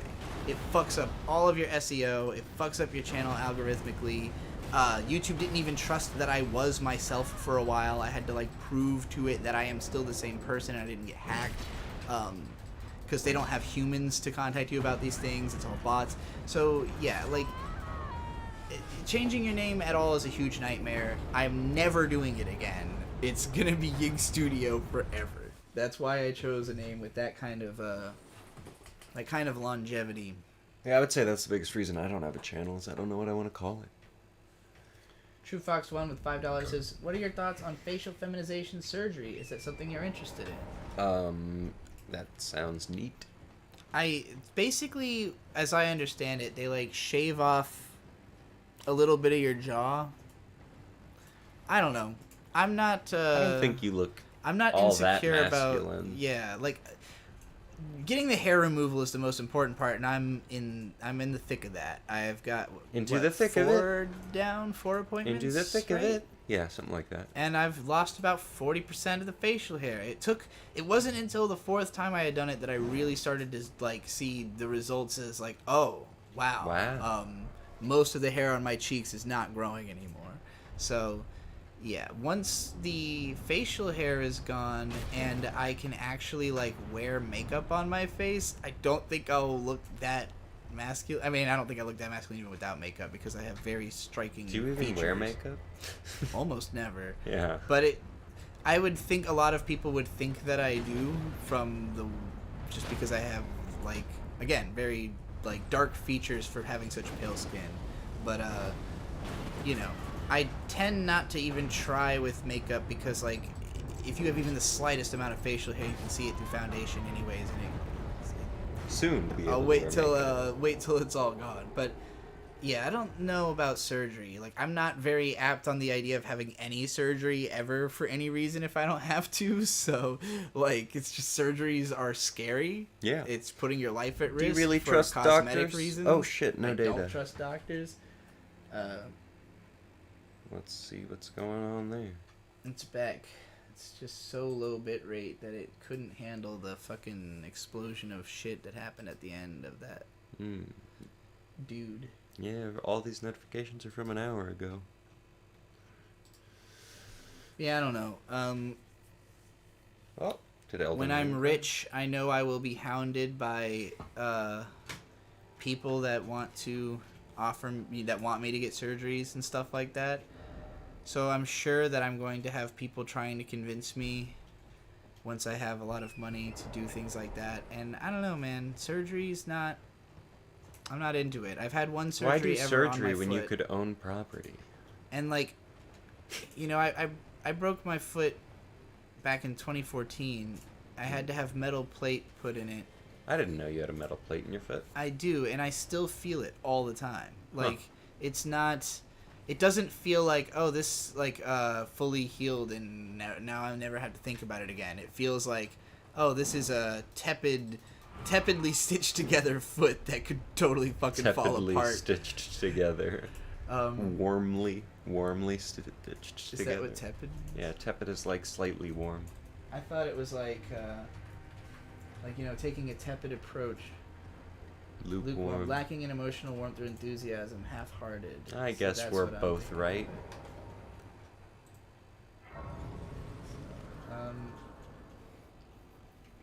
Your Have you best played- anime movie, Summer Wars. Summer Wars is fucking awesome. Summer Wars is definitely up there. Ponyo. I'm not into Ponyo. Have you seen Ponyo? No. How can you not be into Ponyo then? I know what it's about. No, we have to watch Ponyo. I really don't want to watch Ponyo. What? It's my favorite movie. You have to watch it.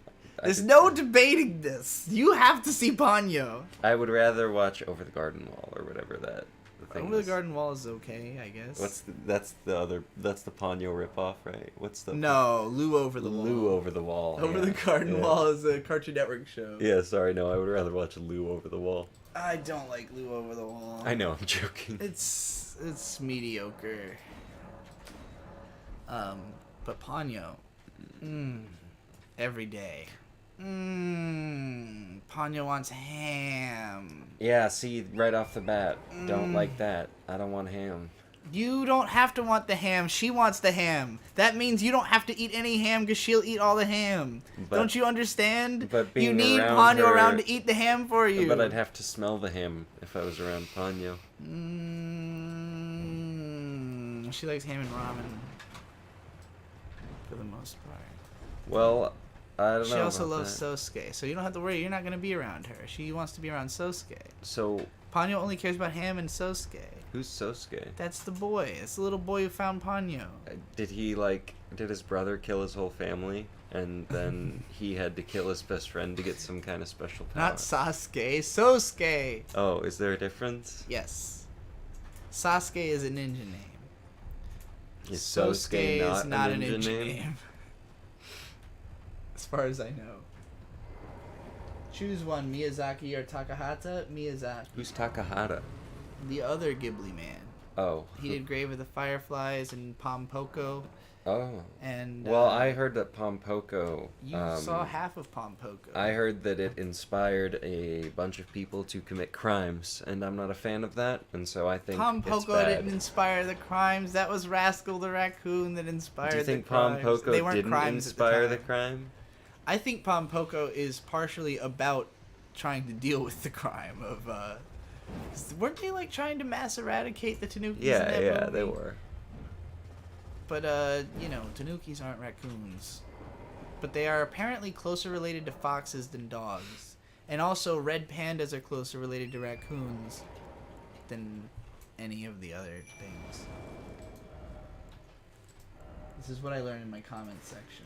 Kiralu with $2 says, reminder to hydrate. Thank you. Yeah, where's my beer? Yuck, yuck, yuck, yuck, yuck. Hydrated through like maybe 1 milliliter of water and however much Diet Pepsi I just drank. Diet Pepsi. Media that inspires crime is good, actually. Oh, I guess I agree. It depends on the crime, but yeah, I would say sometimes. Let me read some of this stuff. Have you read Fire Punch yet? No, I have not. Is that, that's the one from the Soul Eater guy, right? No, you're thinking of Fire Force. Fire Punch is Chainsaw Man before Chainsaw Man. Oh, is it like actually Like the guy, character? The guy, no, not the character, but it's the same author. It's like 10 volumes, I think. Maybe 8, something like that. It was his first like really big success, and then Chainsaw Man was also a really big success. I will check it out.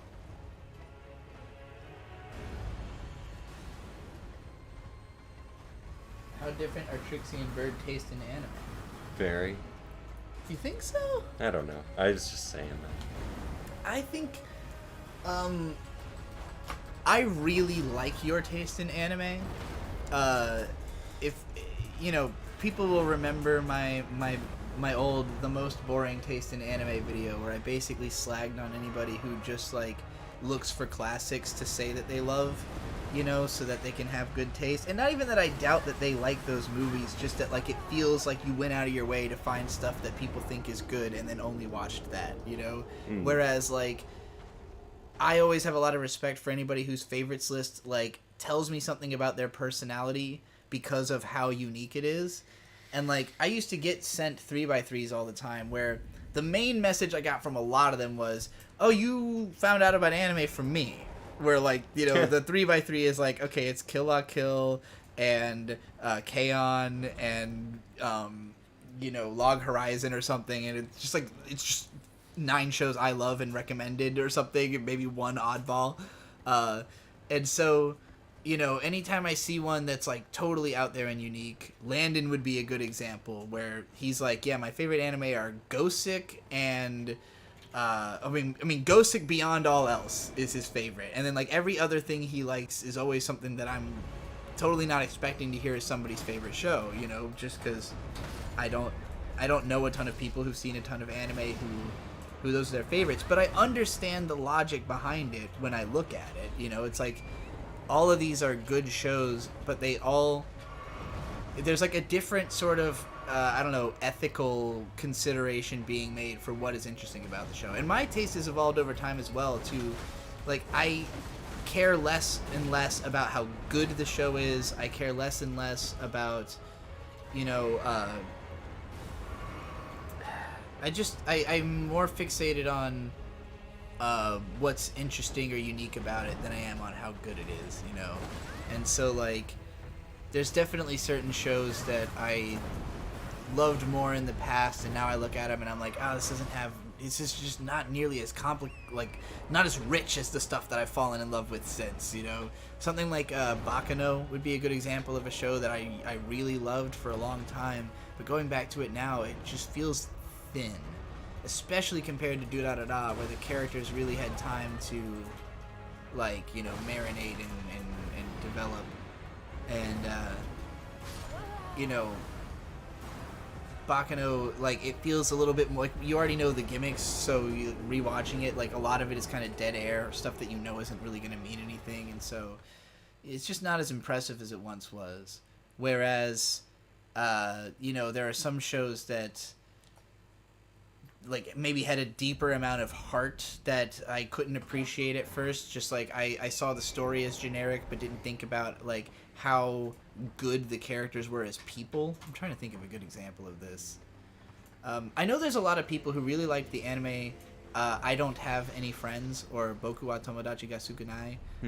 I wasn't that into it, but it was a perfect example of a show that like looks like just a generic high school harem show on the surface, but it's the particular like character dynamics and the fact that the main girl was just so much fun and so likable to watch that made the show work for, you know, people like Shade, my brother, who was really a fan of it at the time. So it's like that's the kind of show where, yeah, if somebody had that in their 3x3, I might not agree, but I'd understand, as the company man would say. And so yours is a great example of that, where like your favorite's like Another and K, and you know, some of the stuff you like is more broadly beloved, like Attack on Titan or JoJo, but the fact that that's not the first thing you think of when you think my favorite anime is like, oh, what's the most epic, what's the most badass story, what's the most like classically good thing? You're like, no, I like the thing that was the most interesting to me and the most, you know, had the biggest impact on me. So yeah, that's why I but I would say both of our tastes connect in places where we like stuff that's kind of dense and hyperactive and like emotionally all over the place. Stuff that has like tonal whiplash or that just like keeps your attention with a frenzy of stuff. I would say we both categorically tend to favor stuff that's like more dense and attention grabbing, and like we both will just totally zone out really quick if a show is boring at all. So yeah, like I tend to recommend to Bird what I would consider frantic shows, like anything that that to me is like very ADHD or BPD type, like, you know, over the top manic type content. And I don't tend to show Bird things that are more like subtle or brooding, or that he, you know, that maybe he would like if we were on hard enough drugs, but we don't really have hard drugs most of the time, so we're not really trying to like watch trippy shit necessarily. I am a lot more prone to, like, if I'm by myself, to put on a trippy movie and kind of go into a hazy dissociative trance and watch it, you know, but that's not really a group activity as much to me. Whereas, like, we watch Attack on Titan together and we go, fuck! Whoa! Whoa! Aaron! B, look, it's the jellyfish. I'm gonna reunite the jellyfish with Oh, their this is where you sister. do the thing? Yeah. Jelly!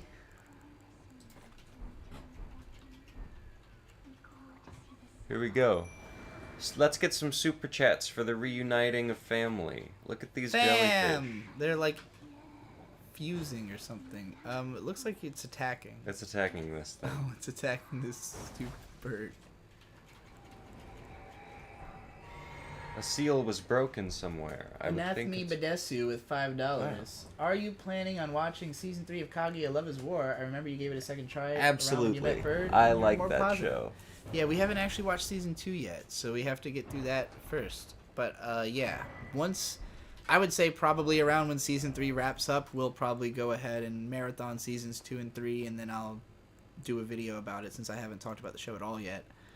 But yeah, my relationship with Bird made me understand that show a lot better, because the early part of our relationship was a little bit like that, a little bit of that, like, I don't want to give up everything all at once, you know, like little back and forth, little gaminess to it, you know, little touch and go.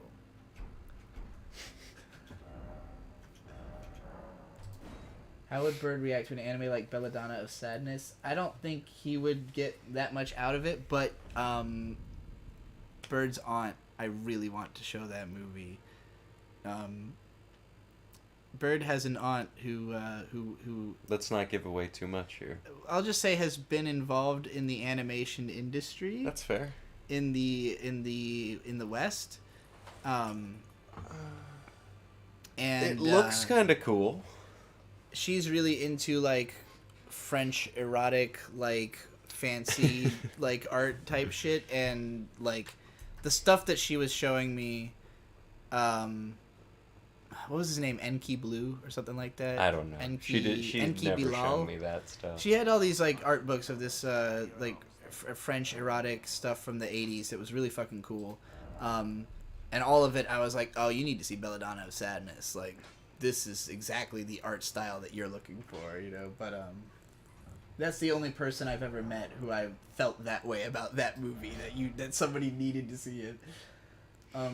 Kobold Knight with $10. Did you watch Ranking of Kings? I got FMA Promise Day vibes from the second half without feeling attached to any of the characters. No chance of anyone seeing the consequences of their actions.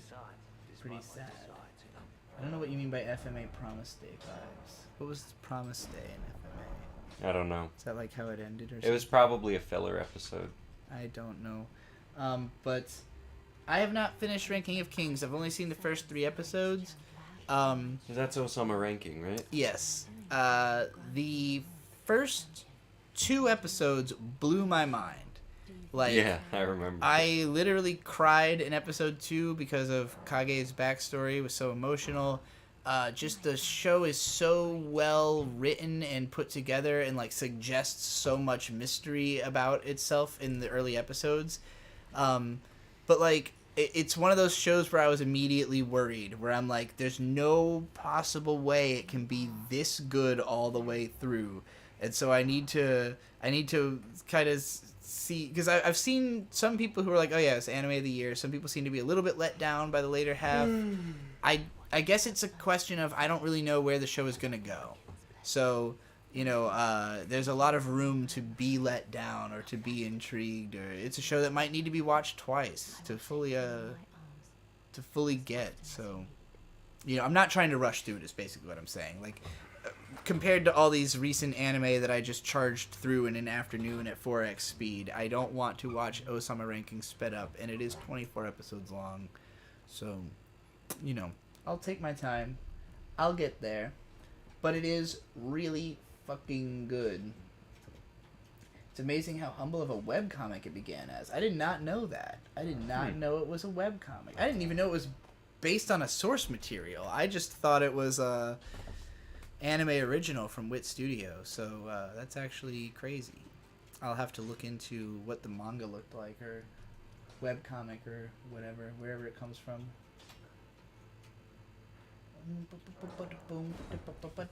Will I watch Everything Everywhere all at once? I want to see it. It's in a movie. It's in the theaters right now, I mean. I am just waiting to take care of something with my car, and then we'll go see it. All I know of that movie is Asher's comment on Twitter about it. I don't know what that is. She just said, sometimes you need everything in the world to happen to sit down and talk to your daughter, or something like that. Oh. So I guess so it's it's that like type of it's movie. Turning Red, but it's an adult movie. Do you know about Turning Red? Is that about she doesn't want to talk to her mom, or It's like a family. It's a movie about being Chinese Canadian and also like your family being traditionally Chinese. And she turns into a red panda. I would like to be a red panda. Yeah, I think that would Turning be cool. into a red panda would be fun. The webcomic art is super basic. I will look into it. That would make sense. Oh, is Slime Show still going? It's not on the air right now, but we should catch up on that. There was a 2-part second season, and we watched like 5 episodes of it, and we like stopped right before apparently everything gets crazy and like half the cast dies or some shit. Oh damn. So yeah, we definitely gotta go back. I would like to rewatch the 5 episodes of season 2 I've already seen, because I don't remember what the hell happened.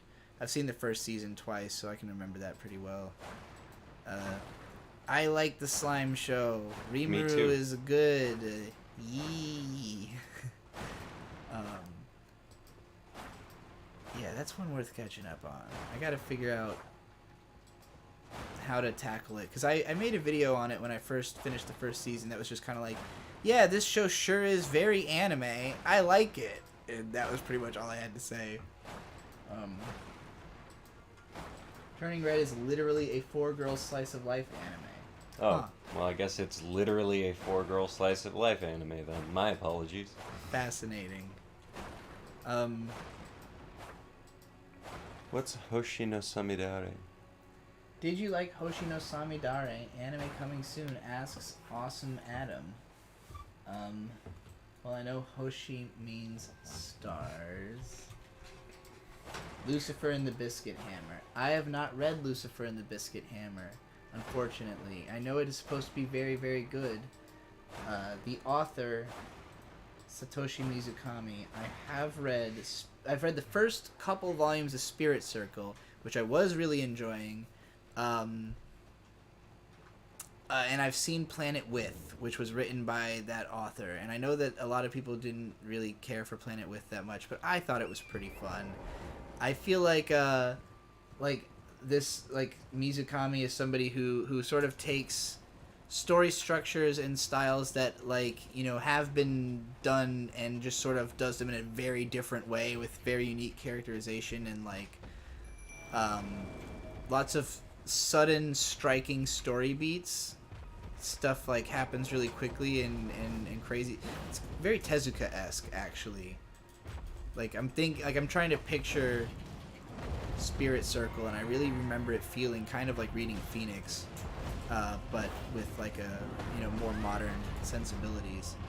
Yeah, good stuff from what I've seen, but I have not read Lucifer and the Biscuit Hammer, and I know that it's like one of Best Guy Ever's favorite manga. He had that whole video about it. But yeah, unfortunately, that's about all I can say. Andrew Engelman with $5 says, "Can you make a comprehensive list of recommendations for other people who like Ninja Scroll, Devilman, Legend of the Overfiend, etc.?" Legend of the Galactic Heroes. I would recommend that to pretty much anybody, but I mean, look into Eroguro and its history and start getting into that. I mean, if we're just talking anime, Dead Man Wonderland. Dead Man Wonderland. No. High School of the Dead. High School of the Dead is fun, but we're looking for like fucking real ridiculous Eroguro like insanity. Tatami Galaxy. I would say iCity. Actually, you should definitely watch iCity. There's this one movie. It came out in the 90s. It wasn't very big. You might not have heard of it, but it was called Akira. Akira is also a good comparison. I think they've probably heard of it. Really, it wasn't that big. But yeah, I would say iCity for sure. Midori, if you really want to push the fucking the nightmare fuel up to 11, like, I mean, it's honestly it would be like I don't know if you only want stuff that's like exceptionally good, or like exceptionally mind-searing, so to speak, like because like if we're just talking like sheer imagery, stuff like End of Evangelion is very comparable. Again, iCity, or what else is like apocalyptic levels of fucking horror porn? Because those are some of the best. It's like it's hard to find whenever somebody names like 3 amazing things. It's like, well, I don't know if there's anything I can recommend that's in the league of that. It's like it's always going to be diminishing returns. The Lego Movie. But like, I would rather than saying that like you should go find more anime like those, I would encourage investigating other media that watch another that has similar like theming. So like read Edogawa Ranpo books. And like go to the source, look into Eroguro history, and I'm by no means an expert. I would say that like this whole the world of the erotically grotesque. Let me back up. I only get into things when I can write analysis videos about them, and writing about Eroguro is really hard. You have to really be confident in talking about the shit to defend stuff that a lot of people on the face of it think shouldn't exist at all. So like, I've only recently even been like confident enough to write about Ninja Scroll or about, some of those incredibly, or Berserk, incredibly violent sexual content in media. Because I only now have like the confidence to cover those kinds of subjects. And so put like trigger warning in front of them. Yeah, and to say trigger warning at the start of a video. So like, I would say, it's. I wonder if that's why that video isn't as successful, because Berserk fans don't want to hear a trigger warning. Apocalypse Zero. That is actually a great suggestion. MNM. Thanks for reminding me that. Why doesn't Econ talk to you on Twitter anymore? He just kind of annoys people you knew, like Jimmy Van Tom or Joe from Pause and Select. My opinion is that Econ is kind of annoying. He's a bit difficult to deal with, especially on Twitter. Yeah, I mean, Econ uses Twitter for what it is for, and that is to be incredibly annoying. Econ is somebody who I would much prefer to hang out with in real life than to have to talk to him on the internet, where he usually goes to vent and get into arguments because he's bored, and I don't want to do that. So, Probably I ignore him. That's probably why. Econ really likes to say, actually.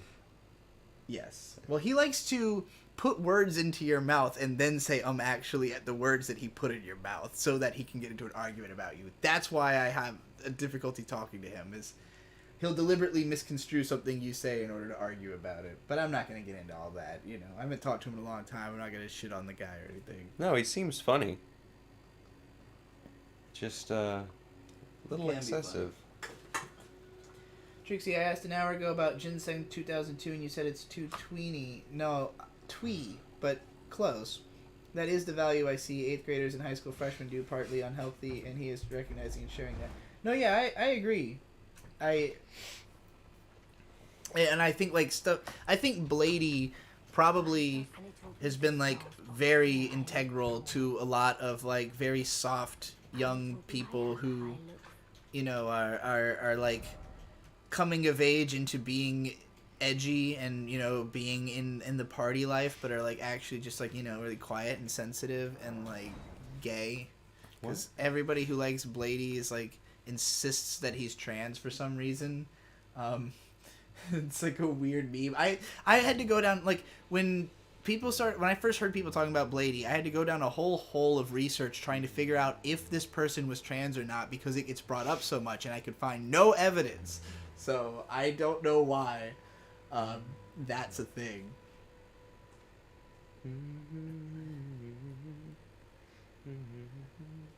Actually, are those his catchphrases? Who are you referring to? I don't remember. Econ. Oh, yes. Yeah, that makes sense. Stop slicing chairs, someone had screamed at one point. Super chat me. They have. M&M super chatted us plenty of shekels. No, but about the chairs. That specific yeah, no, thing. if you want me to Too late. stop slicing. You already stopped slicing chairs. Okay. Yeah, no. I'll go back to the... I'll just... Lucky is free with $5. Opinions on Etsuko Yakushimaru. I'm afraid I'm going to have to look this name up, so I might not... there might not be much to say here if I don't know. Etsuko Yakushi. Singer, producer. Oh, this is Etsuyakushi. Is this the girl who sings the opening theme of... Oh, is this where the Mariner is? This looks like a Mariner. No, these are bears. Who How is the Mariner? are you? Let's see. Who? Band? No, this is not correct. Okay. So, what is it? Singer, producer, composer, lyricist, arranger, and artist. Broadly active pop, experimental music, art installations. Received praise from Ryuichi Sakamoto and other people. Oh, here we go. Okay, I do know. Yes, I do know who this is. She did the ending theme for Tatami Galaxy, the openings for Arakawa Under the Bridge, the ending for Space Dandy. And, oh, did she do this shitty fucking Eureka 7 ED that we're on right now? That's really funny. I actually hate that song. But it was like the first I heard of this singing style, which I eventually came to like. Because, yeah, Venus to Jesus is a great song, and a great OP. I would say, like, generally, I like her voice. I think that the way that her vocals tend to be mixed bothers me a little bit. I'm not a big fan of, like, the ASMR vocals that it's like it fucks with my brain listening to it too much. And it's similar to the girl who did the song from Me, Me, Me. I can't remember her name, but she has a very similar voice. But yeah, Etsuko Yakushimaru, she's good for anime, OP, and ED sounds. Like, I have not listened to any of her songs independently of them being in these anime. I think the Arakawa Under the Bridge songs are really good. I'm trying to fucking figure out which Eureka 7 song she did, but if it is the ED we're on right now, I do not like that one. Well, when I click on her discography, it takes me to this band, Sotaisei Riron, or Theory of Relativity. That's a fun name for a band. So I guess she's the lead singer of Theory of Relativity as well.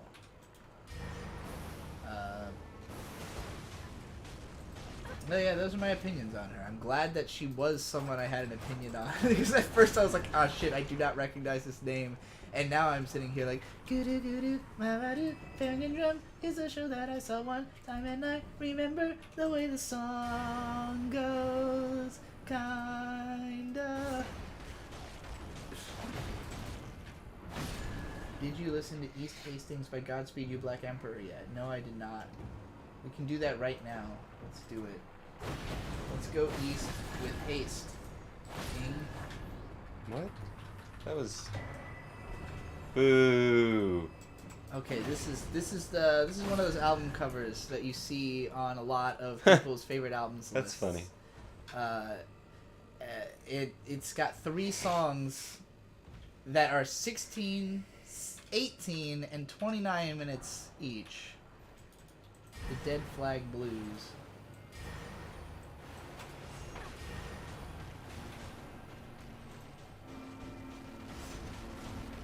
Sounds very desolate. Let's see about East Hastings.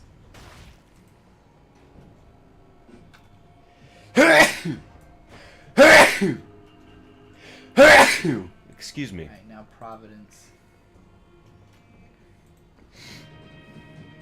Okay, this is the big one. This is the one with the epics. Kind of sounds like the Silver Mount Zion Memorial Orchestra, which I know is like a shared band or something. Shares members. They're all from Montreal. We live on an island called Montreal, and we make a lot of noise because we love each other. Oh, That's what they say. I see.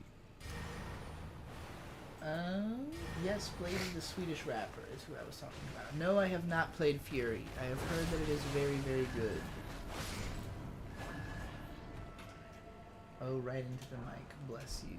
Did I make a really loud noise? No, I sneezed. Oh. I wasn't right into the mic, but I was close. Do you know any games like Ava? What? What does that mean? Like games that are like Evangelion? Titanfall. Final Fantasy VII. I like my answer more. Titanfall is like Frozen. What do you mean? Because that song from Titanfall sounds like the song from the start of Frozen. What? And we all fall. That's not from Titanfall. Oh, I thought you said that was from It's Titanfall. from Warframe. Oh, sorry. In my mind, those are the exact same thing. Oh, I see. Titanfall, I kind of forgot was a different thing than Warframe. Titanfall was is like Overwatch. It's right? what Apex Legends is based off of. It is not like Overwatch. It is big robot Oh, pilots. Is it the one? That's the one with where you run on walls and shit. Yeah. I literally played this game. You I played forgot about Titanfall too. it. I did. I didn't like it that much. It had way too much fucking story content in a game that's about running around shooting shit. John L. Curry for $5. What are your experiences, if any, with Yoko Taro's games, such as the Nier games and Drakengard games? I have seen a couple choice clips from Nier, and I'm a big fan. Yes, he saw some ass shots from Nier Automata. So I actually have an old-ass review of Nier, but it's probably not worth revisiting because I had not played any of the New Game Pluses. Which is what we're playing now, New Game Plus. In let you Elden know. Ring, yeah. But like Elden Ring. so basically the way that Yoko Taro designs games, very efficient. He gives you a game that's about 15 hours long, and then you go on New Game Plus and you replay half of that game, but with completely fucking different context and story, about 3 more times, and then you've seen the whole story. And so generally his games We're playing Nier Automata now, actually. Generally his games you have to get to New Game Can you Plus tell? 4 to get the whole story. Yeah. Thanks. It does kind of Well, I'm resemble. You don't have a thong on though. I have pretty close to that. It's just regular underwear. Your regular underwear. But yeah, so I played Nier, and I thought it was okay. I mostly like a lot of the stuff that other people seem to connect with about the game had not connected with me. People really loved the characters and dialogue. I found both of those completely insufferable. I loved a lot of the music, but the first couple dungeons music I had found really repetitive and grating, and like there's just gameplay segments that I thought sucked, and I went on a long tirade about it. So you can find my old video, Adventure Action RPG, where it's like 25 minutes long, and it's one of the first YouTube videos first analysis videos I ever did before I even did My Little Pony content. So yeah, it's all right, and it represents my feelings at the time, but I have not replayed it. And I say in the video, like, you know, I've heard that you're supposed to go past and do all the extra shit, but like I just didn't like the game enough to want to keep playing it that way. So but you know, as I learned about and heard about these games later on, and just how like they are really unique and crazy. And Nier, the first one, like it wasn't that fun to play. So when they made Nier Automata, where Platinum Games took over to do the game development, automatically didn't want to play it. Well, no, I automatically did, because it was made by developers who make really fun games, like Bayonetta and Beautiful Joe and Wonderful 101. So, you know, I bought Nier Automata for PS4, and I played like a couple hours of it, and I was really intrigued. And then I was like, this game seems really big, and I'm going to have to dedicate a lot of time and brain space to it. And that usually stops me from playing a video game. So I haven't gotten around to it yet. I haven't gotten around to making the big time and emotional investment to get deep into something that is incredibly hard to parse and, you know, autistic as a Yoko Taro game. So that'll be, or I should say schizophrenic as a Yoko Taro game. I think it's really more about the schizotypal stuff in those games. Josh Michael of 2 Pound, have you played any of the Fate visual novels? I played like a small bit of Fate Stay Night. At first, I was really hating it because I hated the way that Shiro's narration was done. Just like the writing style of it was bothering me immensely. And then it quickly switched perspective to Rin, and I was fine with following Rin for a little bit, but it's just so fucking slow. Visual novels are not my bag. They're boring, and I watch cartoons, and I watch them sped up, so I watch cartoons. Like, my attention span is I'm watching here. fucking nothing. It just doesn't exist. And if I have to be compelled to force, like, if I have to keep clicking to make the dialogue continue, then I just don't have the motivation. Like, you know, every time I finish reading a line, it's like I have to decide again that I want to read the next line, and if that line isn't immediately gratifying, then it's like, oh god, why are there so many lines, you know? Like, just get to the fucking point. That's why I play games where you take a big sword and hit a guy with it, like this one. It's just instantly gratifying. Very, very gratifying. I wonder why I just got a somber smithing stone. I didn't do anything.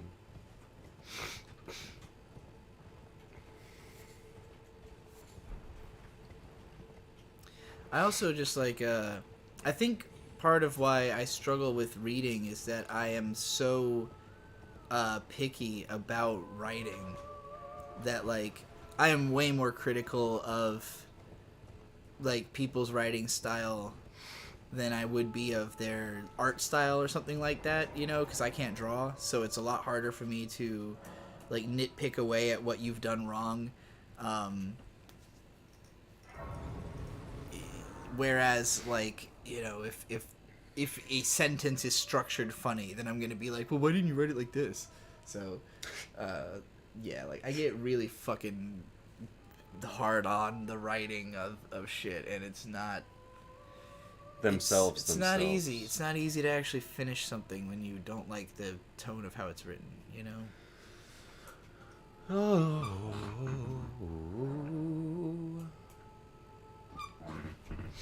I really appreciate how, in the middle of both live streaming and playing a video game, you regularly house hunt at the same time. Okay, Nobody knows. Nobody who's watching has any idea this is happening. But every couple of minutes, especially if he dies, he pulls out his phone and opens up Zillow and just starts looking at houses for sale. Hey, I mean, I'm capable of multitasking. That's what I'm happy ADD about it. means. I'm glad that you're keeping track. I'm glad your eyes are always on the prize. Kira Lou with $5 says, rant about Zebek boob animation. I'm gonna have to look at what shows. Boob. Oh yeah, good. Boob, Zebek good. has That's done. my answer. Boob, I'm good. assuming that they did Manu Ken show, because that is the first thing that came to mind. Apparently a Zebek is a Mediterranean sailing ship, as I've just learned from Googling it without putting the word studio in. Okay, they've been around for a long time. What kind of booby shows? How long have they been around? Sorcerer Hunters has some real nice tits, and that's like their first thing from the 90s. Boob. Martian Successor Nadesco's great show. I don't really remember Tit Bounce from it. They have a lot of Tit interesting shows I haven't Bounce. seen, actually. I would be curious to watch a lot of the studio's shows. Most of these that I have seen, I don't remember tits from, though. I guess they did Kanokon and Two Love Rue, so those are both pretty... And Nemo Scene, we were talking about that. That has some boob bounce in it. Boob. But Kanokon is definitely like one of the tittier anime of 2008. Ladies vs. Butlers, that was a titty show through and through. Ladies I hated versus the look of that butlers. one, though. That sounds cute. I don't remember what the actual plot is like, but it's mostly a fan service show where everybody's got this like really shiny look to them. You see what I mean? Like, Oh, weird. Where are the boobs though? I don't see any. do you not see these massive Oh, tits? well, I thought. Okay, I see. There's nipples too. Wow. Yeah. That's not something you see in anime often. That's true. But yeah, no, this is they show titty in this. This is not no PG-13. This is some PG-16 shit.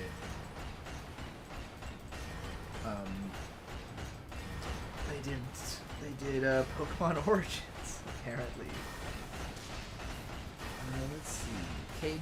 Keijo had a lot of good ass animation. I don't know. I think their stuff's a little overdone for my taste. I'm not as into like the super shiny, everything's like really like tight, I guess. I like the looseness. Hey, I like it all in tight. the That's art. what I'm saying. I don't know how to describe what I'm trying to say. But I guess the most impressive Zebek boob animation was probably in Kanokon and Ladies vs. Butlers. That's where it seems like they were really putting their heart into the titty. But they just those little pink shiny accents that make it look like everybody's got poor blood circulation. I They had the heart of the titty. don't necessarily see the appeal of it. But I like that cave over there. That's a very Sekiro looking type of area. Oh! No, Whoa. that's wrong! It ain't easy being cheesy. Thank you for calling Pizza Hut. It's not easy to be cheesy. I used to answer my phone with that. When you were working at Pizza Hut. Yeah, no, I would just answer my phone like that. It was cringe. Bro. Read about an hour of Subahibi and kept losing my mind over how boring it was. Yeah, that sounds right. What's my favorite studio? Probably Bones. Bones fucking their They whole bone. existence, they've killed it on the animation front. So it's really hard to knock. That Kyoto thing just Animation, turned into a troll. That's fucked up. Bones, Kyoto Animation, Gainax in their heyday,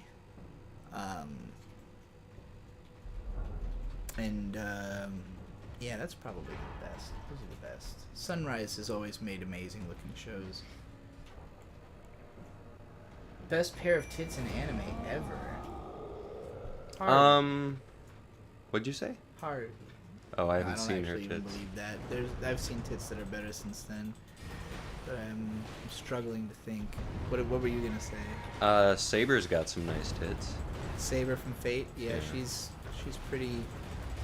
I don't really think about her tits as much as like she's just like an overall great design. Bayonetta. Well, if she's not anime necessarily. That's fine. There is an anime of Bayonetta. Oh, okay. I don't know. Oh, I don't remember her name because it's been a minute since I've seen Kay. But the Blue King's Actually, second in command has great tits. That bitch from Netoge, whatever the fuck it's. Oh, let me look this up real quick. Netoge. It's an anime about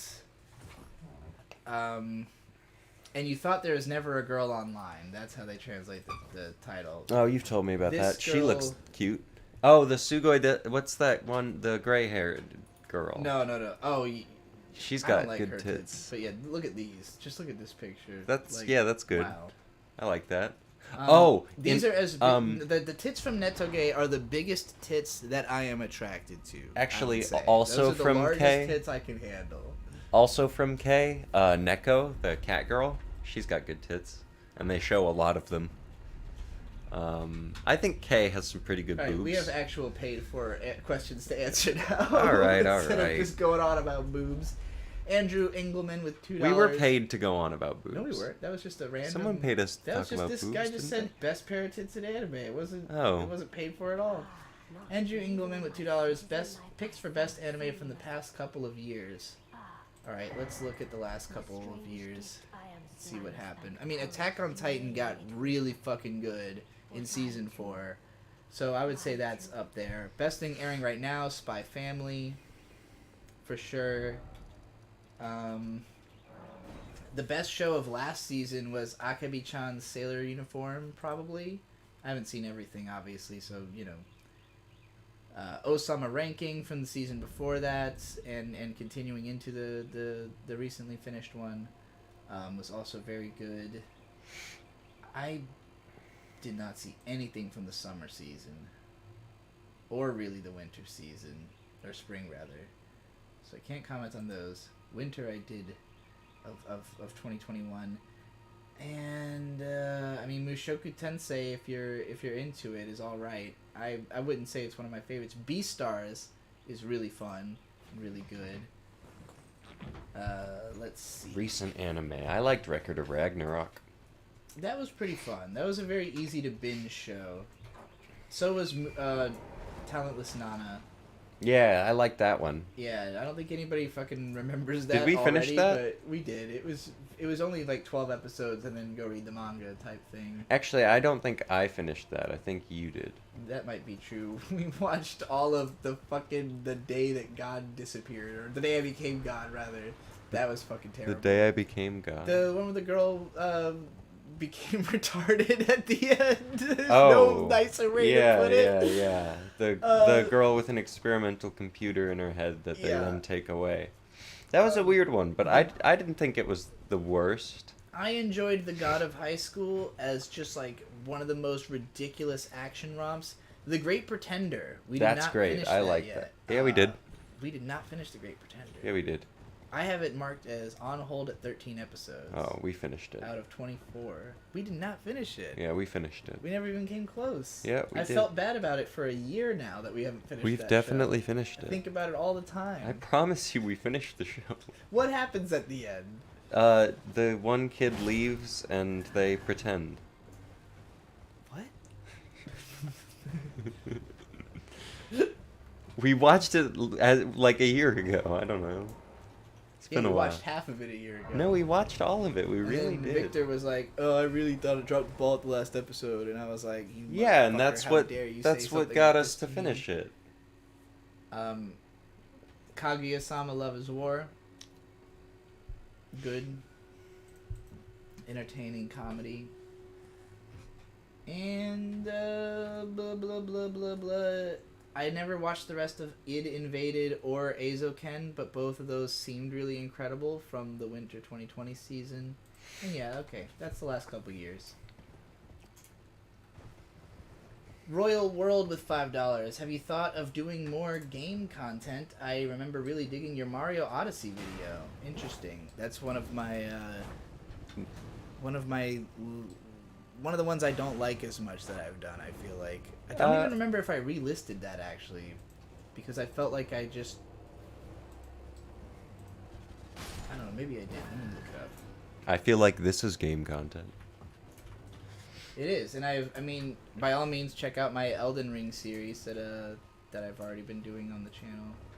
Is this no? My Mario Odyssey video is private, so I must have rewatched it and decided I did not like it enough to keep it up. I don't know why. I'd have to rewatch it to figure out. But game content doesn't usually do well on my channel. I've only ever had one game video that blew up, and it was my Dark Souls versus Bloodborne player character video.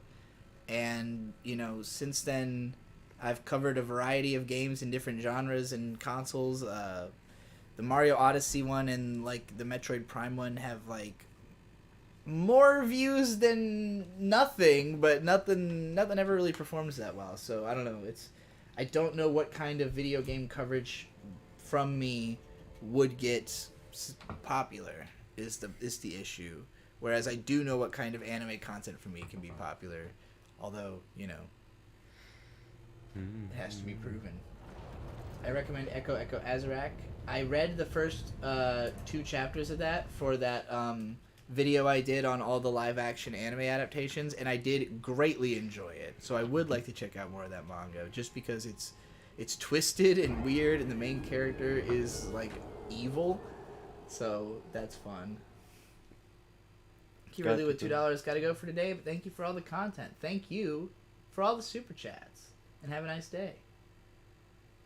Bro, you go and use the R slur, and I just wonder why I'm spending any time on you, let alone my money. I mean, I'm not using it as a slur. The character in the show is mentally retarded as a condition. That is a real thing that people can have. It's not a joke. Yeah, my uncle had it. The character in the show becomes retarded, and well, that's no, the it's plot. not that she becomes and that's it. why it's so mind-boggling that is what the show is. She doesn't become it. She started out that way. Some evil scientists put an experimental computer in her brain to make her super smart and to think that she was the god she's Odin. got like a god calculator. And then the scientists, or she had run away from the scientists, and they were looking for her and just shown up, hence the main character's life. And then the evil scientists wanted their computer back, so they took the computer out of her. And then she got sent to, like, an Arctic research facility because she couldn't be, like, her parents couldn't take care of her because she was so mentally debilitated. Is that a better phrase? Mentally debilitated? Like, it means the same thing. yeah, I don't know. I don't know how to mentally handicapped. Differently abled. Yeah. But, like, in what way is she differently abled? There's a lot of ways to be differently abled.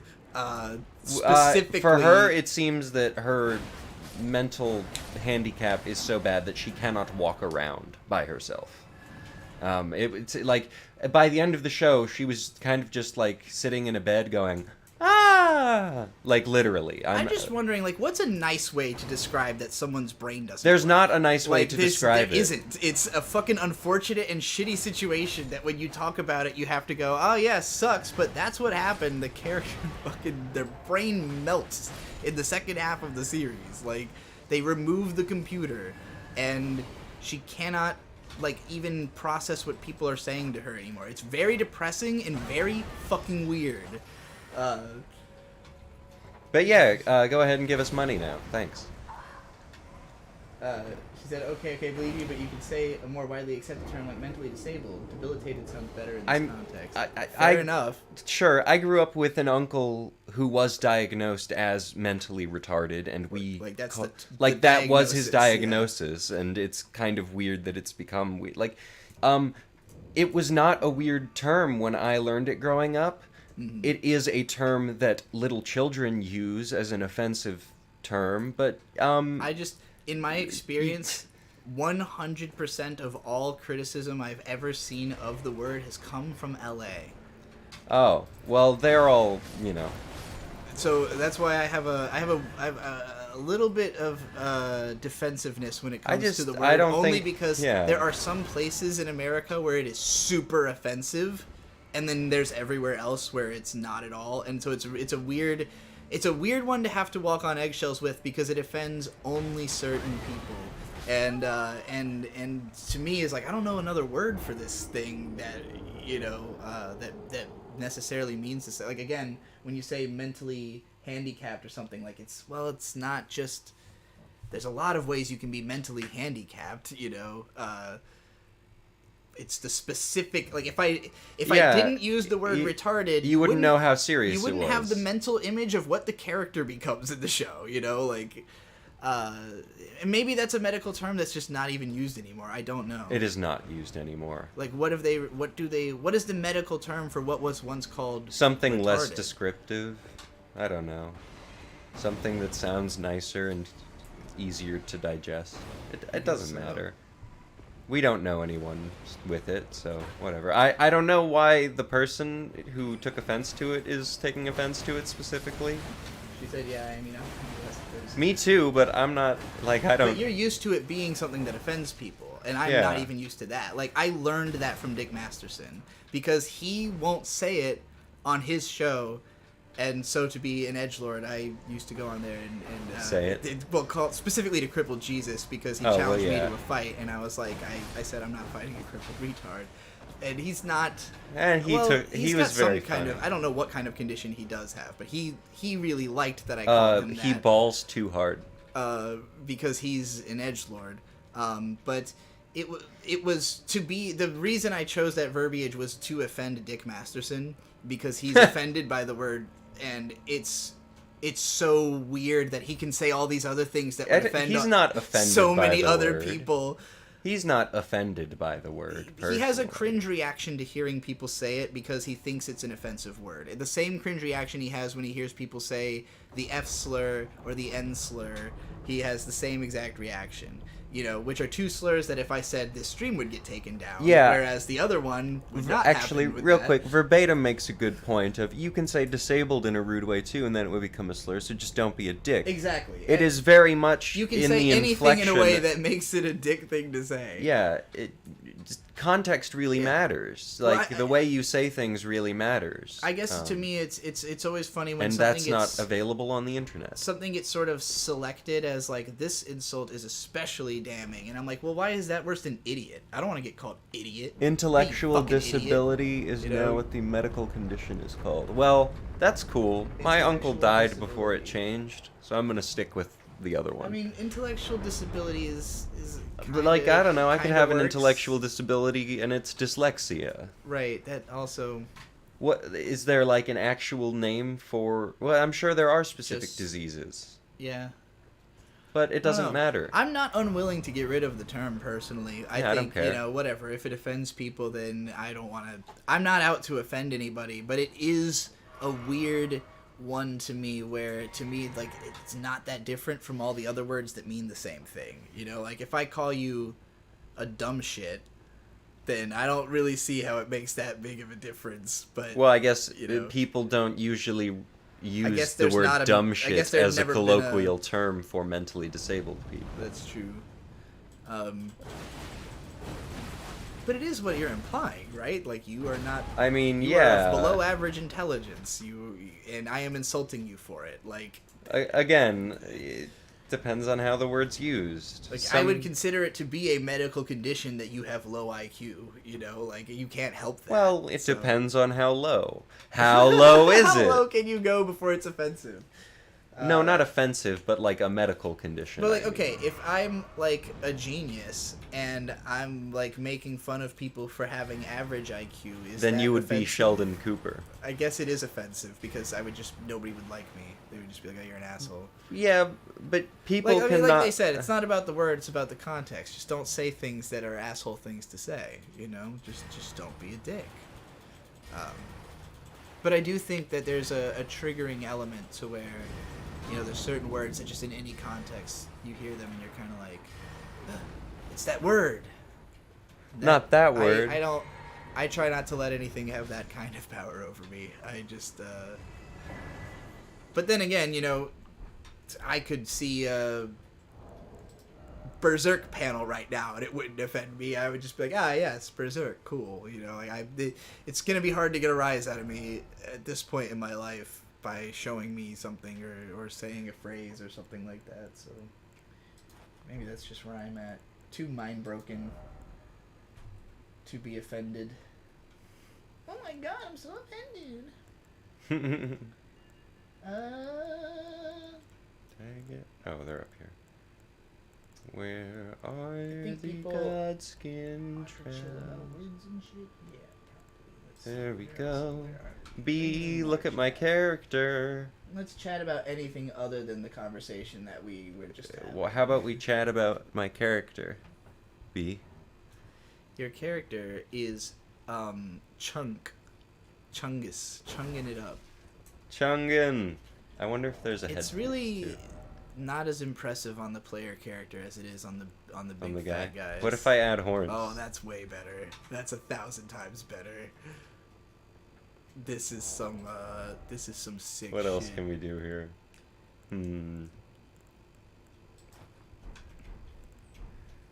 Now I'm a fat old man.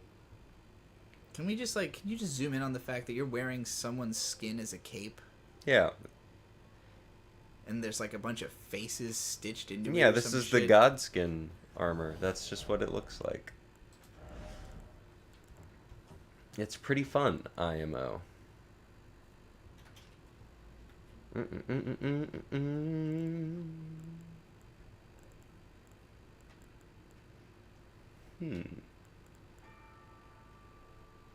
Increases arcane. I just want to, in response to Henshin Sunrise, who was saying that they worked in the field of independent living services for disabled people, and they don't use retarded in the field ever. Yeah, that does not surprise me that it is not used in the field in a context like that. I didn't mean to imply I'm sure that, it isn't used now. I didn't mean to imply that outside LA everyone is constantly throwing the word around everywhere, just that it's not a thing people are like shocked or offended by. Like, I've never met somebody in real life who like gasped or something after hearing that word, except in LA. And it's just like a culture shock kind of thing where, like, for me it's like, you don't hear this every day of your life from everyone, you know, like, or it's not just like a casual normal thing. Interesting, you know. But it's everywhere is always going to be like that. And obviously I have to, you know, in order to appeal to a global audience, I have to shave off some element of whatever is, you know, culturally considered okay here but not elsewhere. So, you know, New Jabez with $5. Toonami turned 25 this year. Any plans for a retrospective video on its impact? Can we motivate you with dollars to make a 20-minute video on it? Thanks. Honestly, have you already seen the Captain Christian video? I mean, it's not a 20-year anniversary or anything, but he did a really good retrospective on the impact of Adult Swim back in like 2014 or 15 or so, and I don't think I could do any better. You know, I could maybe fixate more on the anime content it had, but I'd rather just talk about each of the shows that are interesting to me individually than try to like re-summarize the whole history of it, especially because like Toonami in particular, I didn't watch nearly as much of. Like Adult Swim, I'm just realizing that I was talking about a Captain Christian video about Adult Swim, not Toonami. Okay, well, scratch what I just said. Maybe. But I don't know. Toonami is older than me. Is it really only 25? Wait, it can't be only 25 years old. I thought Toonami started in the 80s. Maybe it was under a different name, because I thought that Cartoon Network had a version of Toonami in the 80s. Maybe I'm just fucking totally making shit up in my brain. I have to actually research this before I can figure out if I can do a video on it, I guess. Yeah. The history of Toonami, like, if it did start, if I was actually watching it from the start and not realizing it, maybe I could talk about it. But there was a lot of shows I missed out on, and I haven't kept up with it in the last 15 years, so I would have no real perspective on what it has turned into. Just seems like a bit of a project for me. And I don't think I'm the person for it. Like, I know there's got to be somebody who knows. Like Jax Blade, that's somebody who like probably is still watching Toonami, you know, like, or even Endless Jess. Well, Jax Blade has constantly got to find new workouts. It's true, got to find new anime to base workouts on. But like, because I don't watch TV, so like I don't have cable or anything. I'm not watching Toonami to watch anime, you know, and haven't in a super long time. So like, it's not that I couldn't have any kind of retrospective on it, but I also feel like I've said my piece mostly through so many other videos. We did talk about Echo Echo Azarak. Yeah, we mentioned that that I read the first couple. I answered it. Oh, he's not asking about if I answered it. He said, I know you answered it, but it got like removed. Like the comment's not there anymore or something. That's weird. Yeah, I'm not seeing it either. Weird. Sometimes shit like that be happening though. Did I read the new Chainsaw One Shot? I did not. I did not hear about that. Cartoon Network was launched in 1992? Really? Wow. It's that young? I thought they were airing like Macross in the 80s or some shit. I must be totally fucking not know my Cartoon Network history at all then. Wow, I didn't realize I had been so deep tier into it then, because I was born in 91 and I've been watching Cartoon Network as long as I remember, so I probably literally like caught it from the beginning. Hey, everyone watching, just a friendly reminder to like the stream because it helps us in the algorithm and makes sure that when videos are posted or streams are being done, that we show up in your feed, or maybe you get a notification. Oh, a mini Ranny. I forgot about this. Okay, so, for those of you that haven't played this far in Elden Ring, I have been doing the Ranny questline, which enables you to marry Ranny, kinda, sorta. Basically, you set up the same deal that Radigan has with Renala. Maybe you become the same person. That is unclear, but we're at the point where Ranny has killed her physical body, and so we are going to talk to the miniature Ranny that her doll form has to rest in. I don't know how often, but I would say like once a month. And we're going to do it 3 times, and then she's going to be upset at us because she doesn't want to be found in her weak form. After this, we're going to go kill a shadow version of Blide, and eventually we get to Estelle, Natural Born of the Void, who is a pretty tough boss fight. I'm just doing this because it lets you go to a part of the map that you otherwise cannot access. It would be where you normally get the Ash summon of Black Knife Tish. Oh, hey, no data. That's no good. Let's see what we can do about that.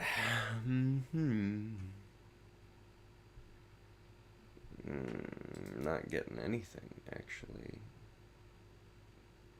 Yeah, it should be streaming. It doesn't have anything on my end. Why that wouldn't be working? That is very strange.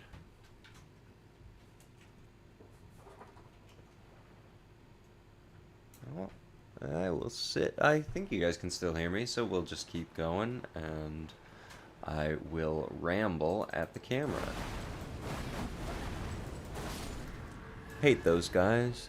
All hail Ranny. I agree. So that is kind of like a mini Estelle, Natural Born of the Void. I'm not entirely sure what his deal is.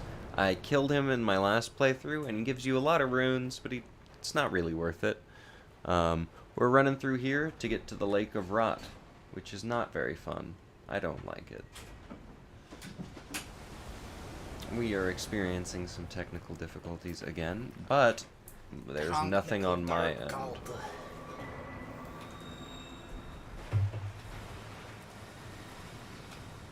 Trixie slacking on the Cartoon Network lore. Truly. Toonami did air Macross Robotech at some point, but it was not while it was coming out. Oh, it was nope. The classics. Wrong way. I do remember that. But I had just, I guess I had thought that. So what TV? Because I know that Macross, like, or Robotech rather, it did run on TV at some point. I think I had thought, like, I mean, like before Robotech, like before the time you're talking about, I had been under the impression that in the 80s Robotech was on TV, and that was how people knew about it. Unless I'm completely wrong about that, I would guess it was not on Cartoon Network, but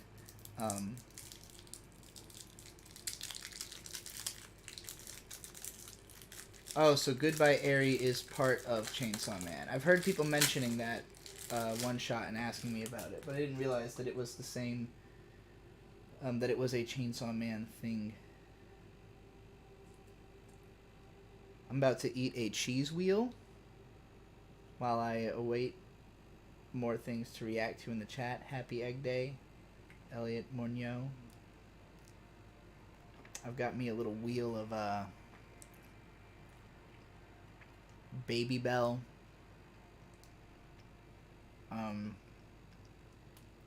Mozzarella, I think. Has Madhouse been on a downward trajectory recently, or have they released anything else noteworthy? I remember everyone giving them huge praise in the mid-2010s, and haven't heard anything recently. Honestly, I thought Madhouse went downhill as of 2010. Because that was when Masao Maruyama, the lead producer, had left. Most of the like interesting talent that had like established studios pretty much like retired or done. Maruyama went off and made Mappa, and to me, Mappa like carried the spirit of what Madhouse had been. And so it's not that Madhouse didn't do anything good in the 2010s; they did, but it just like wasn't the same. Where like in the 80s, 90s, and 2000s, everything they did was mad. They were actually a Madhouse. It was like, how can you make all this crazy, experimental, interesting anime? And the answer is they couldn't forever. Eventually, it caught up to them, and they had to change tack, and their president stepped down. But to me, it's just like it's not the same studio after Maruyama left. Still a good studio, just not the same.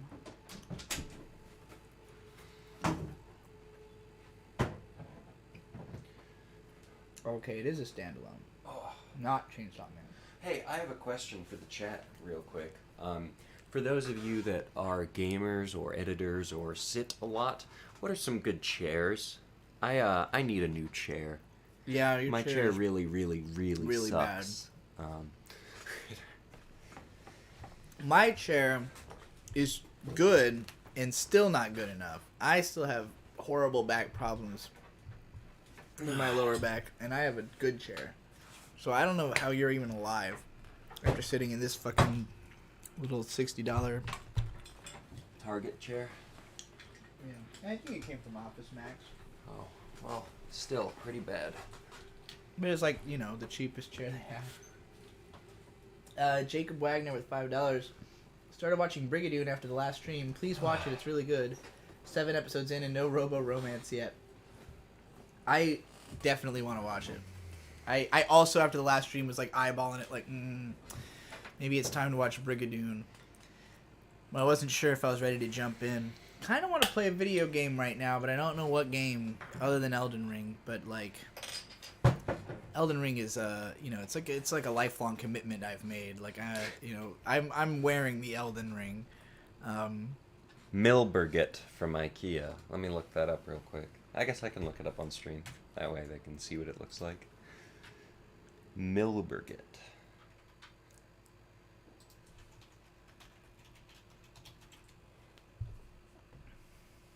Swivel chair, Miram Black. It looks okay. It looks kind of like what I have better than what now. you're sitting in marginally. Yeah. But not enough.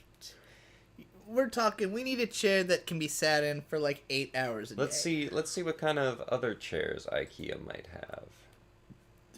IKEA. Working from home. Desk chairs. There we go. I don't know if IKEA is Hey, my first whoa, choice look at for that chairs. thing. That's weird. That's cute, but would you want to sit in that? I don't know, maybe. I guess we are showing. For a second, I was like, "Are we Yeah. just like talking about chairs No, that nobody can I- see?" I'm I forgot showing you you. were showing the chairs. There's Hatterfjall, which Chair is strapping. $330. Chair strapping B, what do you spree. think of this thing? It looks She weird. says, "Yo, they changed the design of that chair that Oh, snap. had been recommended." I like Hatterfjall. Hatterfjall? Hatterfjall. Or Or Kullaberg. Actually, I like Fjallberget. Fjallberget looks pretty neat. That's an interesting one. Langfjall is also pretty interesting. No armrest though. Let's see. I feel like we could limit our options here by doing that, because that's probably going to be Alright, what so we none want. of those looks like it's worth what it costs. Well, hang on. Let's sort by highest price first. Okay. All right. Hatterfjall? I think Hatterfjall looks worth it. I don't know. It doesn't look as good as my chair, though. Does it? I don't know. And my chair wasn't What about even this? that That much. looks good. That looks... $300. You can buy a chair like that for $300. Actually, that Marcus one, Marcus? that one's got the lumbar support. Well, I guess they both The band do. Clutch has a song called A Shogun Named Marcus, so this could be an office chair named Marcus. There's Manchester Orchestra song called My Friend Marcus. That's cute. Alright, enough IKEA. My friend Marcus, he sleeps in my basement. His father touched more That guy than says he has the Marcus and it's spirit. great. Oh, I believe him. well, shit. Do you feel like you can sit in it for 8 hours a day comfortably? Also, are you tall? Yeah. His bird is Razer 6'5". makes a really interesting chair. Or it wasn't Razer, it was like Titan, I think was the company name. And they make an interesting chair in an XL size. And I was looking at that pretty heavily. More like Titan AE. More like, Titans are my trigger. It's from Attack on Titan. Abridged. I know. Oh. Well. That person says they have the Yarfilet and wouldn't recommend it. Fuck the Yarfilet. I didn't realize we had so many IKEA shoppers in the chat. I guess IKEA's gotten pretty popular. Yeah, those meatballs. So we didn't have any nearby when I was growing up. They only recently built the nearby IKEAs. The guy with Marcus says he's 6'4". So It sounds Marcus like Marcus might be the bet. we could try Marcus out. We could go to an IKEA, sit in Marcus. Go Toes is a trustworthy name. They've got the greatest toes of all time, possibly. This fucking cave with these fucking ants. They're just nerve-wracking to look at.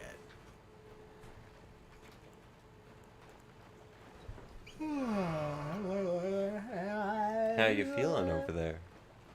I'm feeling like I'm losing steam until I got this $10 super chat from Whitfield1999 that says, "What's your opinion of the retirement arc in Hajime no Ippo? Spoilers, if you don't know or don't care, the new arc has Ippo having brain damage from years of Yamato Damashi. Whoa, brain damage?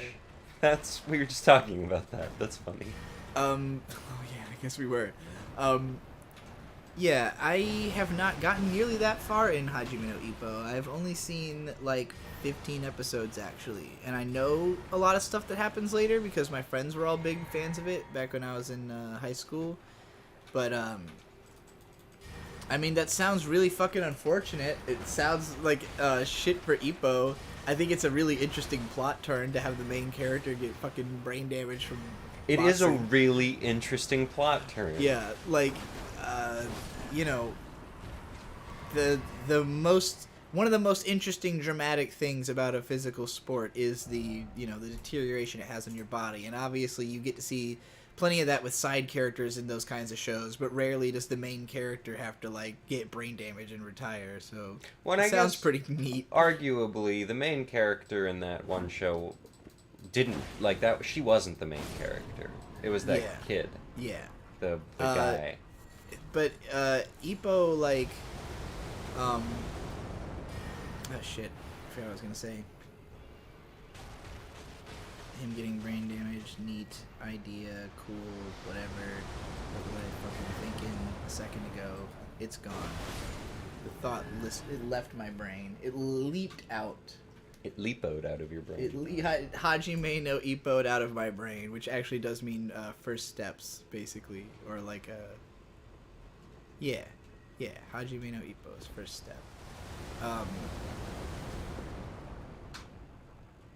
I'm trying to think about the show, and I really love the fucking first two opening songs of that show, which are now playing in my brain. And yeah, like I know that the Oh, I was gonna say that it's great that they're not in the previous arc, because I know that Hajime no Ippo had a fight that lasted like, I don't know, a decade or something like that of publication time. It's just like several volumes, well, more than several, like a bunch of volumes of like just this one insanely long match that I know people were like dying to see end. So you know, I have to assume that this is what comes after that.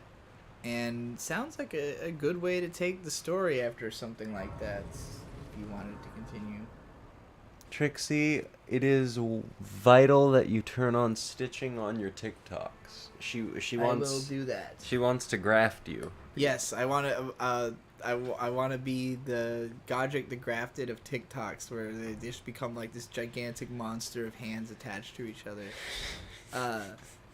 Yeah, I gotta do that. What I've been planning to do is to just start going through my videos and taking 1-minute clips of interesting points I made and just upload those. It's the most sensical way, I think, to use it. Because I was saying on the last stream, like, I don't really understand the point of TikTok, like, getting TikTok famous, rather. Like, I get don't the really point get of it as a TikTok, consumer. do you? Nope, I don't really get TikTok, do you? like- Nope, I don't really get TikTok, do you? Nope, I don't really get TikTok. Do you remember this? Yes, Okay. yes, of course. That's Jack's Films Christmas Carol, for anyone that didn't know.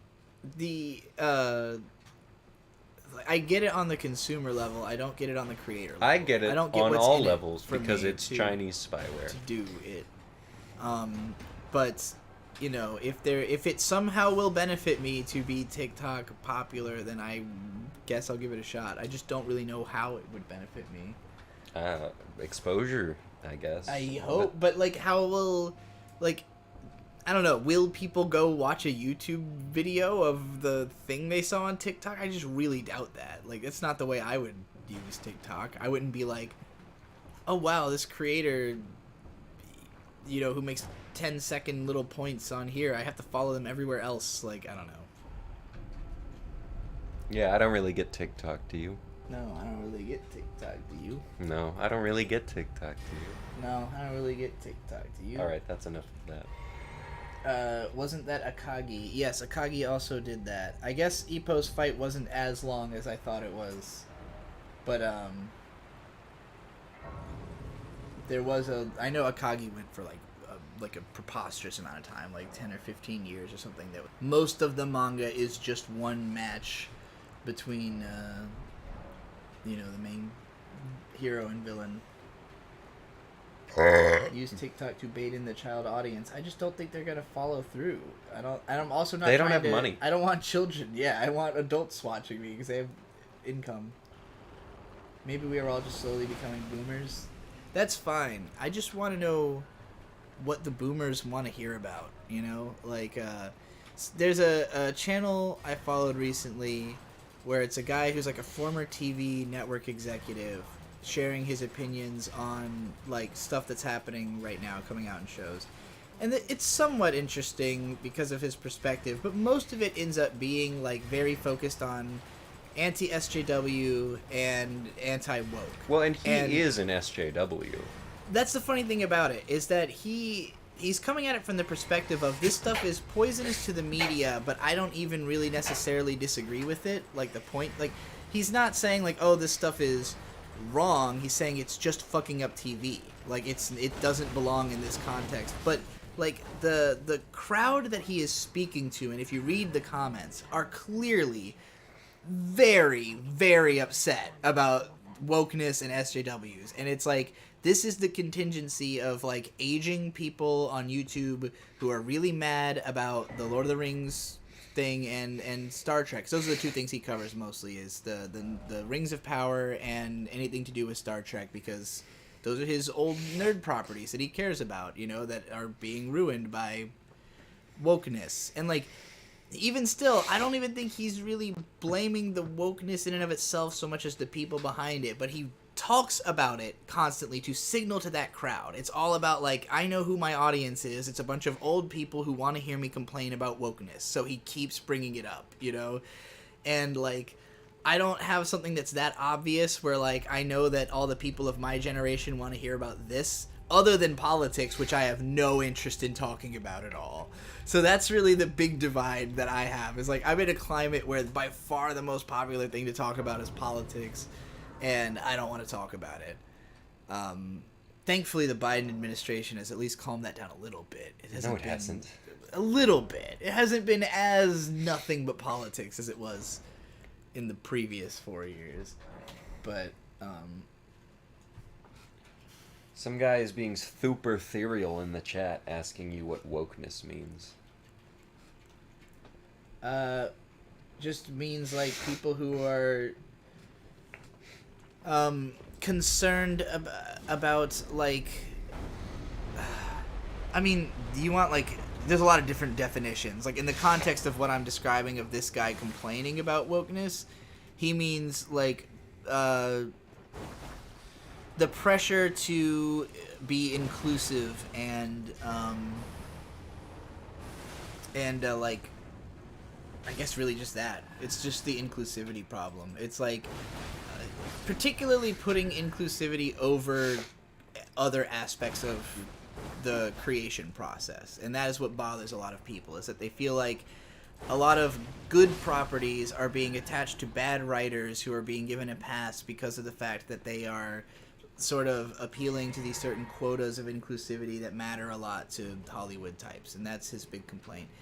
I personally don't care. I follow the channel for other reasons. I'm just interested in knowing what a TV executive has to say about TV shows, and like what is his reasoning behind why he thinks things do and don't work, rather than agreeing or disagreeing with what he has to say or his feelings. But you know, traditionally I consider, because like when I think woke, I think stay woke, and you know, it's supposed to mean just never never get comfortable. Nothing is safe, as Clipping would say. That's the best song about the fact that you need to stay woke is "Nothing Is Safe" by Clipping, because it's just a nonstop reminder that, hey, you know, death comes from everywhere. What's the channel and you never called, know where baby? it's gonna sneak up on you. What was it? It was Call Me something. Call Me Chato. Oh yeah, it is something like that. Yeah, and his most recent video was some obnoxious, like, just complaining about, His latest video actually annoyed me a lot, because basically he's getting into a lot of speculation about what the modern schools are teaching kids and why that is making them dumb and not able to write and stuff. Well, just that, like, why the hell would he know? He's He not could a have teacher. grandchildren. That doesn't mean he knows, like, literally what goes on in the class. It's just, I hate when old people talk like they literally know exactly what the young people are learning in the schools, and it's like, I don't know, how much perspective can you really have? Maybe some people talk to their kids a lot more than I did to my parents. So in fairness, this might just be my bias speaking. I never told my parents fucking anything that was going on in school, so maybe that's just me.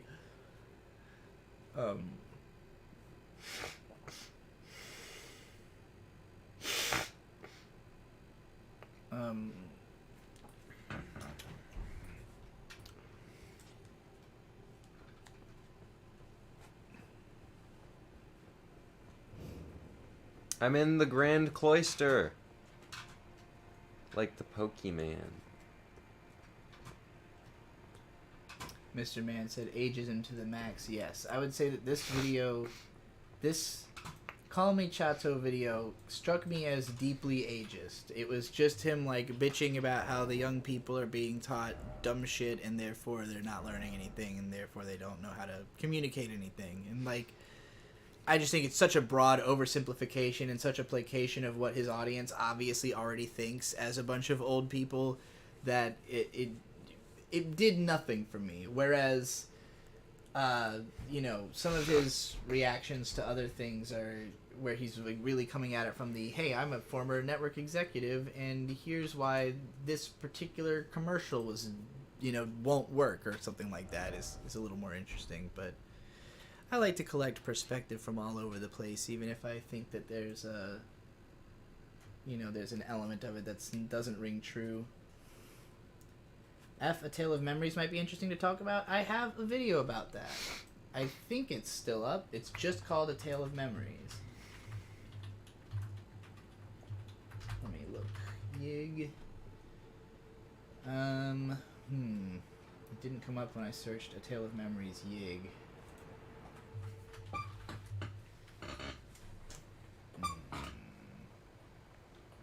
Maybe I didn't relist it.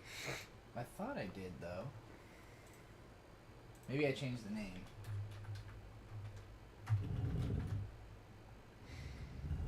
No, it's here. Let's see. It's public. It just didn't come up in a search. Well, I have a video called A Tale of Memories. You might have to put it in quotations. That is the thickest Ryuko I've ever seen. I'm not about it. I like it. She's way too big.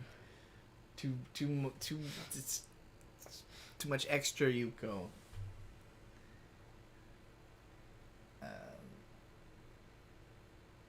School in the U.S. is good if you want to get molested, I guess. What was what? Yep. School in the, yeah, that's funny. Pretty much.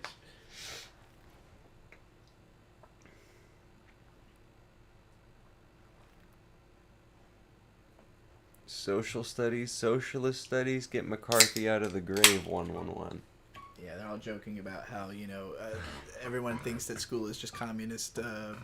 I mean, and I agree. I agree with that. I don't. There is not even the slightest seed of that around here anyways. Oh. Maybe in California things are like that, but fucking young people outside of big cities hate young people who live in big cities, you know?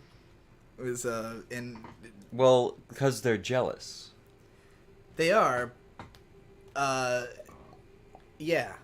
That is it. It's because they're jealous. I grew up in a big city being jealous of people in small cities, and so now I live in a small city. Yep. And eventually... I grew up jealous of people in big cities until I went there, and then I realized, oh, the city fucking sucks because none of them are built well. Yeah, and eventually we will live on our own homestead that we built all on our own, so government can't really have any incompetence. And I'll say I don't have the personality for Tokyo, but I do think that that's probably as close to like functional as cities can be, from what I've heard and seen. Like, so many American cities are just laid out heinously. Like, I really think a lot of America's problems have to do with just how like shit the infrastructure of the country is, and like how I dumbly mean, it was hey, built. it's being built back better right now. No, That's sure. what's important. Great.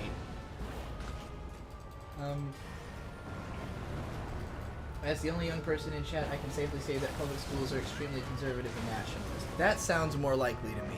That sounds more likely to me most places that aren't California. Mine certainly were not. Or New York, for that matter. Because my ex went to like an experimental high school where they were using Jungian archetypes to like classify how they organized you and shit. That sounds so new age to me that it's from another world. Yeah, that like, was that's so. nuts. I transferred high schools and ended up going to something like that, and I enjoyed that a lot more. Yours was more of an actual like advanced, like the one that she was going to wasn't like an advanced school. It was just the principal was just really into MBTI. Like, what is MBTI? The Jungian archetypes, the 16 Oh, personality types. sure. At this school, because the president or the principal was like into that, it's like a major part of everyone has to know your typing and everything. And I'm a campaigner. a campaigner. Yeah, I think it's ENFP. I don't remember exactly. Interesting. All right, I killed I don't Estelle. know what you heard about me, but I'm a motherfucking ENFP. Anybody? Jay-Z. True Fox won with $2. Do you have any interest in trading card games? No. I am afraid of trading card games because of the money investment. I would probably be into them if they didn't cost so much. But for me, it's like... There's too many things that have to come together because, like, if you want to be able to play regularly, you have to join a league. And that's, like, a whole thing of, like, meeting. It's a whole social event, you know? It's one thing if you have a couple friends or a brother or somebody who will play with you. Like I did growing up, had, you know, Vic to play Pokemon with and Yu-Gi-Oh! With. But you know, like, you really got to have that equal passion with somebody else to make it worth diving in and, like, getting all invested in this thing and spending all this money. And I, as an adult, am, you know, like, if I'm going to get into a hobby that hardcore, it would have to be that I had, like, 2 or 3 friends who all of us were equally invested in, like, what we're doing now. Like, we're in Yu-Gi-Oh! And, like, I don't want to do that. So it's not going to happen. But, you know, it's just it's a lot of investment of energy and thought and money and time to, like, you know, get involved. And if I was gonna do it, I would want to play probably Magic, because that's the biggest one. You know, the Yeah, I know about Magic. I grew up with it. Everyone gets together and they gather. Yes. They get together and they gather. Yeah, it's 2 separate aspects of the game.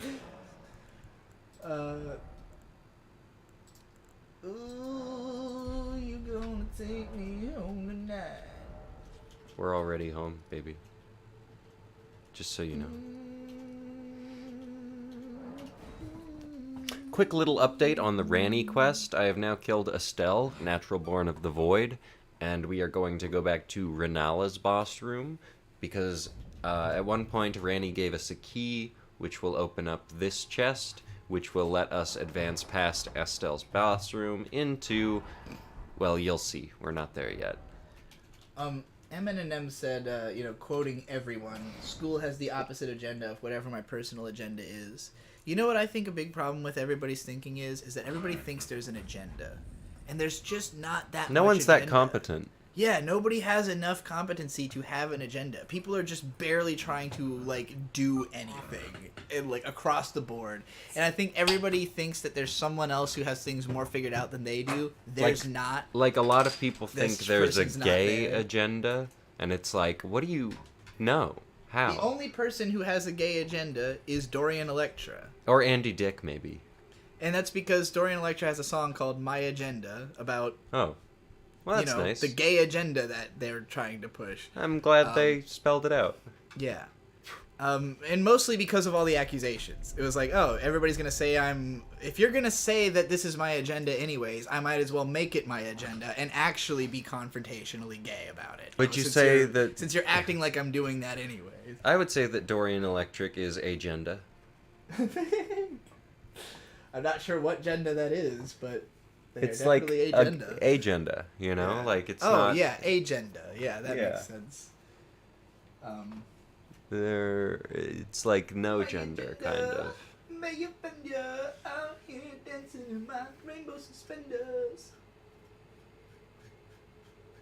That song has it features the village people in it. That's cute. So anyway, just talk. This came into my head, and I would rather talk to you about it now than forget about it later. When we do have a place, I think it would be a really good idea to get like a shed on the property off of it with like, you know, a little apartment. So it's a twofold By the way, thing. this place you're in is the coolest thing Oh, I've yeah, ever it's great. seen. Yeah, it's awesome. This is the best place in Elden Ring, officially. I want to build my house here. Right. Okay, so there's Right the on this casket. patch of ground. I Let's went build our the house wrong right way. there. Shoot. Anyway, so I want to have a little house off of our house, which is a twofold thing. We can rent it to 2 people and collect double the rent. Mwahahaha, once we leave it. But more importantly, on the secondary house, I would like to build out the kitchen to be very advanced, so that for the time we are living there, it can be our Whatcha Cookin' studio. Because I think it would be a lot easier for advanced recipes. How long do you think we'll be at our first place? I realistically, for the thing Because with if the answer is less than 5 years, I wouldn't build anything onto it. It's not worth the... Well, the answer is less than 5 years, and I still think we should. I mean, I just... And I'll When will we have time to, like, do it, though? when I'm off work and want to do stuff. I guess so. Like, I don't know, we're not always running around doing stuff. So I especially have free time. Right. Because I'll come I'm just home and thinking you'll be about working like still. because you would have to have the process of learning how to build the kitchen extension, and then the process Well, that's of not that. building. I'm not concerned about that so much. It's about buying the stuff. Like, what if I have the ability to buy the stuff? I will have the ability to get help from follow other the people. instructions of how to do it. Yeah, I have a general idea of what I want already, and so I don't think it's going to be all that difficult. Well, if you're confident, I will not stop you in your ambitions. I want to see a cool kitchen. But it would be like, it's funny to me because it would be like literally a studio apartment when we had to rent it, but the kitchen would be, studio worthy. It would be a really crazy, insane kitchen, which is the goal. And of course, because after that, the goal is to build our own. Anybody in this chat who builds stuff? Anybody? Well, Tarbuck. I'm just going to talk to Tarbuck. Tarbuck's not in the chat right He's now. not in the chat, but all of this building stuff help that you're talking about, he is a good it's going to be person from to talk Tarbuck to, Transom yeah. because he is the most learned person I know on the subject, and I trust him. He's a good woodworker. What do you think of Tiger and Bunny? From Serene Espino for $2. Right now, I'm just very distracted by what's happening in this game that I am being spoiled for. I have done this in front of you twice. The moon thing? I Yeah. didn't know about the moon blocking out the tree light. Serena Spino, $2. What do you think of Tiger and Bunny? I watched the first half of it back when it was airing in 2010 or so, and I thought it was pretty fun. It's not like something that blatantly appeals to me because I'm not a huge superhero nut or anything like that, and but Victor was a fan. He had the toys and everything, and I keep meaning to tell him that there's a new season just started. Like Tiger and Bunny 2 just suddenly 12 years later, however long it's been, there's a sequel. I know there had been like lots of tie-in stuff because I think Tiger and Bunny was one of those shows that like was surprisingly successful in the merchandising and stuff. So like it's kind of remained a relevant IP. There was like a whole other show set in the same universe a couple years ago that I remember Mage from PCP kept talking about. So yeah, I know it's like a whole franchise now. I'm interested. I think if I showed it to Bird and he likes it, then I will end up watching it. Tiger and Bunny's the superhero show where one of them Yeah. is getting past his prime and the other Yes. one's new. And yeah, we watched some of it. Like it's the fine. first episode, I think. I thought it was cute. But yeah, if you're ever interested in watching the rest of that, the second season is just How do now you coming out on feel Netflix. about My Hero Academia? It's okay. I've only seen the first season. Okay. I would like to watch more of that because I understand so- it gets better. I marathoned the first season, and then I watched the first episode of like season 3 or 4 when that first was coming out, and it was like a very like slice of life setting up the next story kind of thing.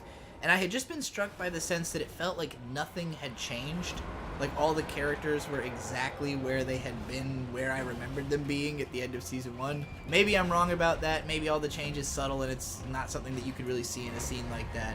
But it was just like a sense of, wow, that doesn't feel like this manga went anywhere in the time since season 1. But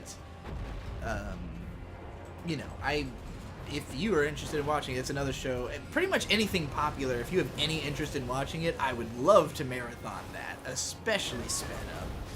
Yeah, My I am Hero interested Academia in is My Hero. not for hard sure. to watch, like I can see watching it at 1.5 speed, maybe.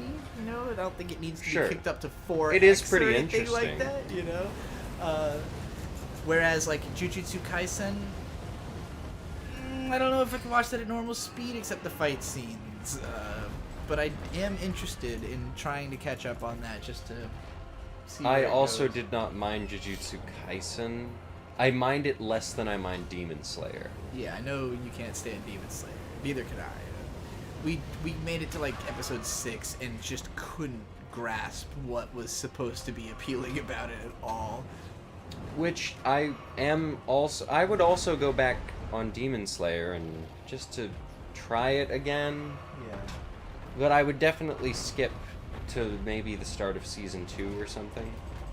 Yeah, I'm gonna watch it sped up so I can pay attention to it, and until it gets to a point where it might be interesting. Rhodes Duvo says I can't stand MHA after season 2.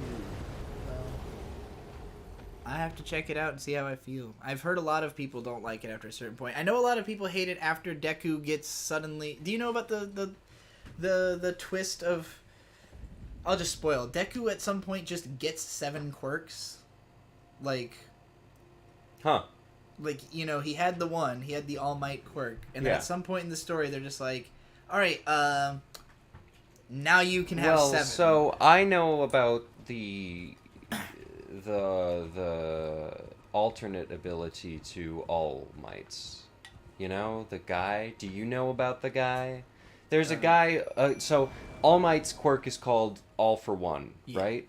There's a guy whose quirk is called One for All, and he can absorb quirks. I see. And so, hearing about that doesn't sound all that off.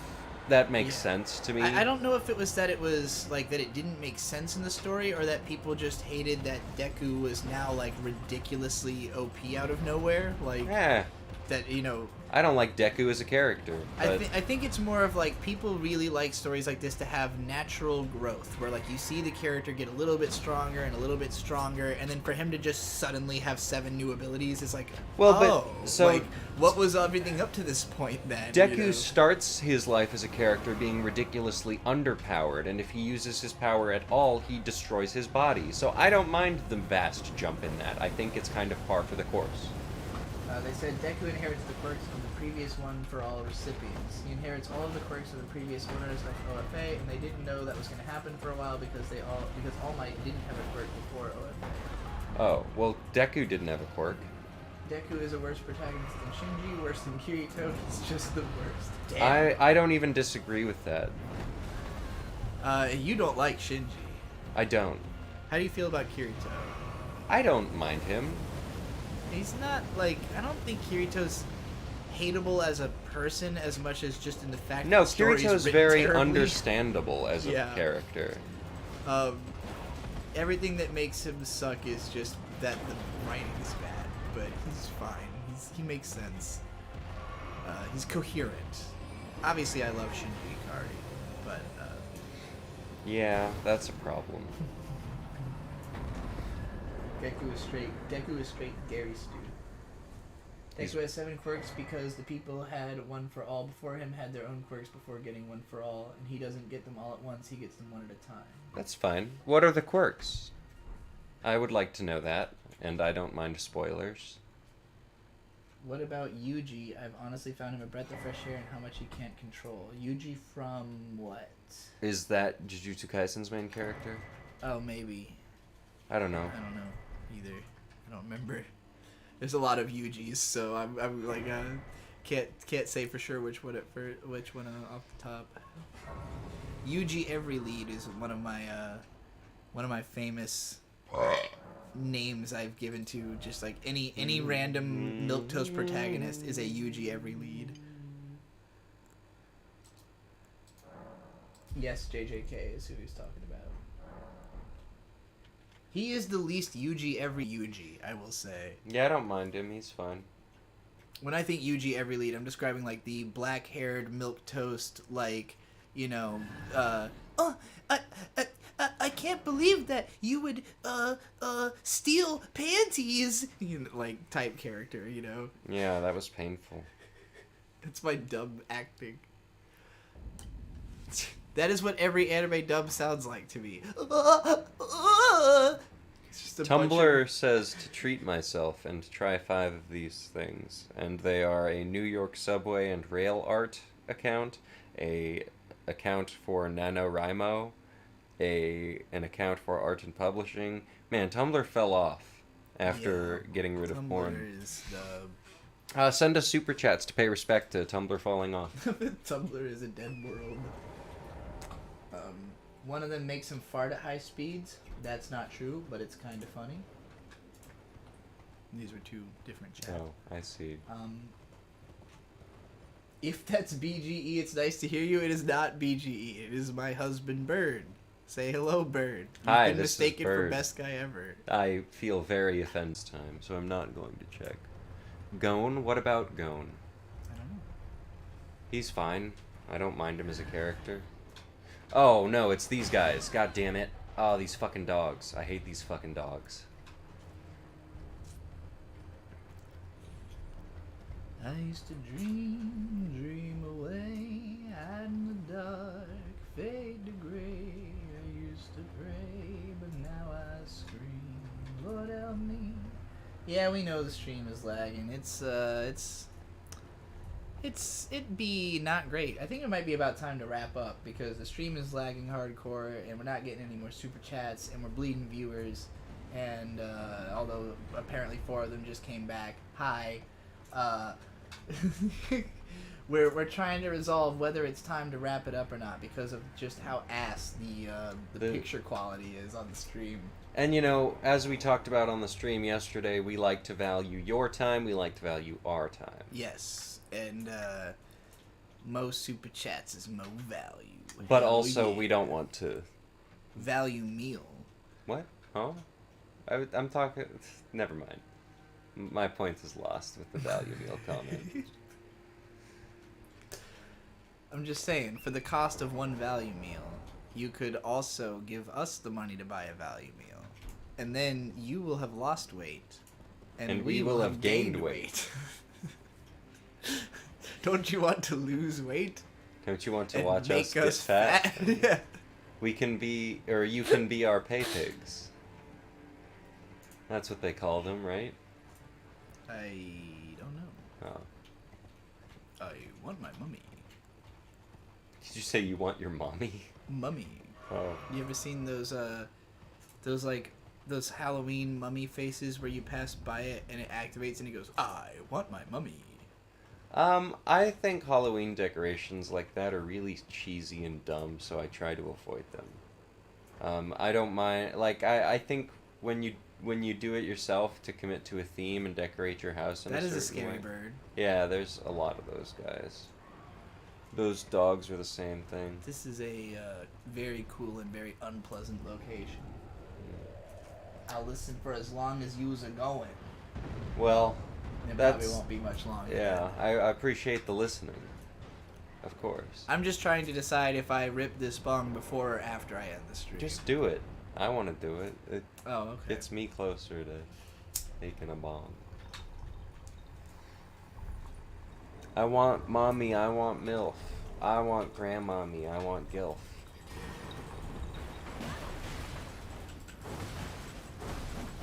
Give me bong, give me gilf, someone give me fucking Zed. That's funny. I'd send some super chat, but I can't afford the porcine payment processing fee. Don't worry about it, Anonymous. You are always here. You send chats a lot, man. Usually the first one in. You got the respect cred. You guys should totally do it. I'd watch you do it. Do what? Like the sex? Fuck. I'd watch them fuck is a good compliment. I mean, Thank you. I guess. That's a weird one. You don't know what I look like naked. He didn't say even like do it for a video or something. Just that like you guys should do it. He said he'd I'd watch it. Well, I mean, if he wants a private show, it's gonna cost him. If he wants a fucking public show, it's gonna cost him. Yeah, but it's especially gonna cost him if it's just him.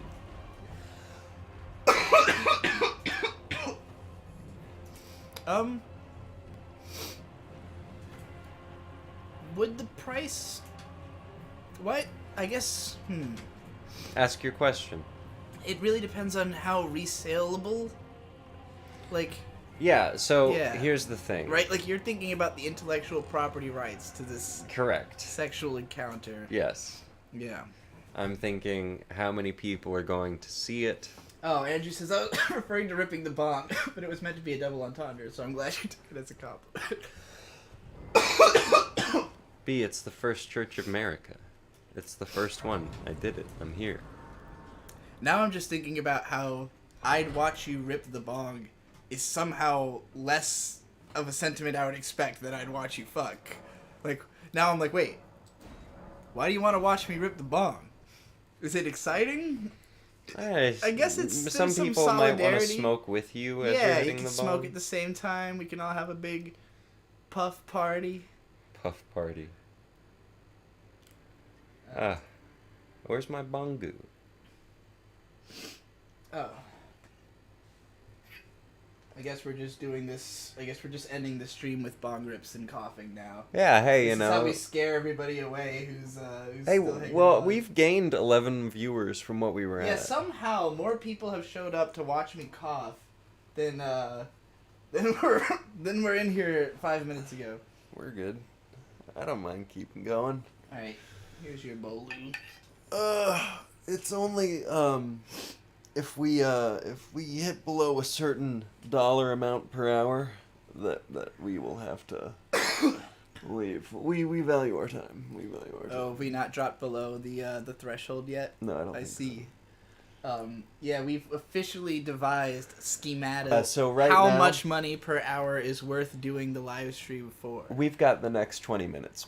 We're good. So All right. we can comfortably We've get got this to 20 4 minutes hours. to figure out if we can get more live stream cash. And also, I still haven't figured out what I'm going to watch / read / play / do for my next video yet. I exhausted the concepts I started with. I came into this, I watched Bisque Doll, you know, we talked about it, and I went, hey, Bisque, that was alright. What's next? Love of Kill? Alright. Sick. What comes after that?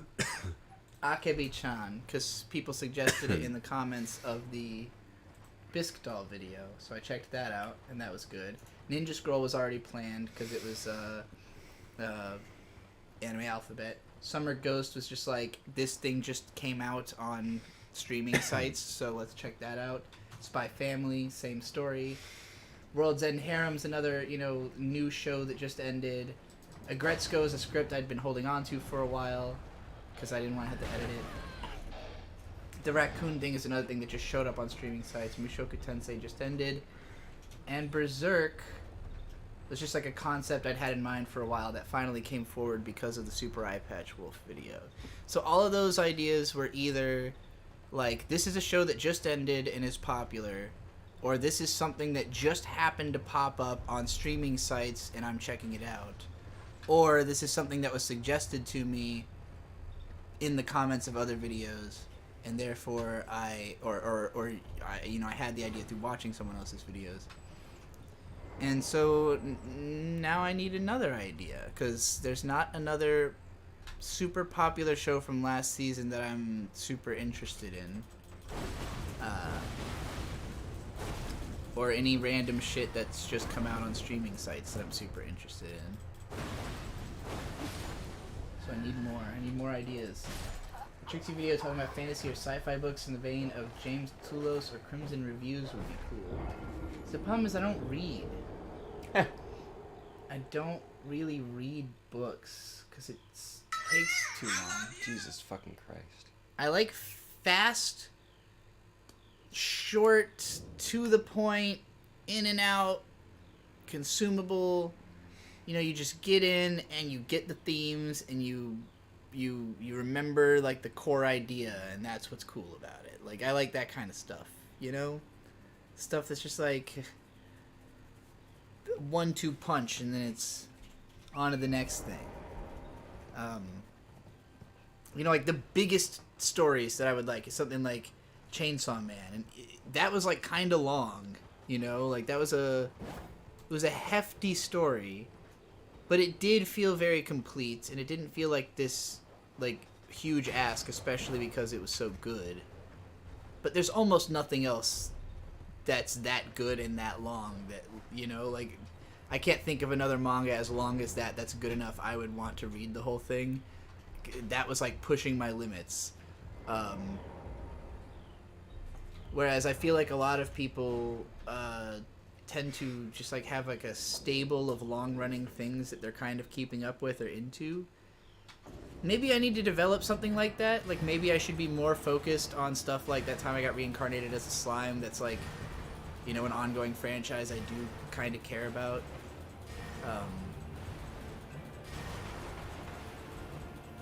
Maybe that's the direction I'll take. But I'm just trying to understand the way people are consuming media right now, I guess. I feel like a big part of how I blew up in 2016 was that like everybody suddenly clicked into watching anime seasonally at once, and then they all got out of it like 2 years later, and so it's a lot harder to predict. I say they all got out of it 2 years later. That's obviously not true because shows are even bigger now than they ever were before. But like it's just it's not like that hype wave that it was at the time where like everybody's talking about seasonals. It's like there's certain shows that get really popular and then everything else nobody gives a fuck. Did I make any videos on Chainsaw Man yet? I covered the whole manga on Kantent. So if you go to the KHANTEHNT channel, it was a talk show I was doing with Best Guy Ever, and we manga in bits. And so I will probably, when the anime is about to come out, talk about it more. But I'll probably take a similar approach to Spy Family, where I'm just like, hey, I've read the manga, but I'm going to talk about each episode and what makes it so great. Not that I'm saying I'm going to talk about every episode of Spy Family. That's not a... That's probably not going to happen. But Dragon Maid Season 2 is a must-watch. It's at least as good as Season 1. I do need to check that out. You don't need to do anything you don't want Have to. you tried The Executioner and Her Way of Life? It's 3 episodes in. I haven't. Haven't heard about that.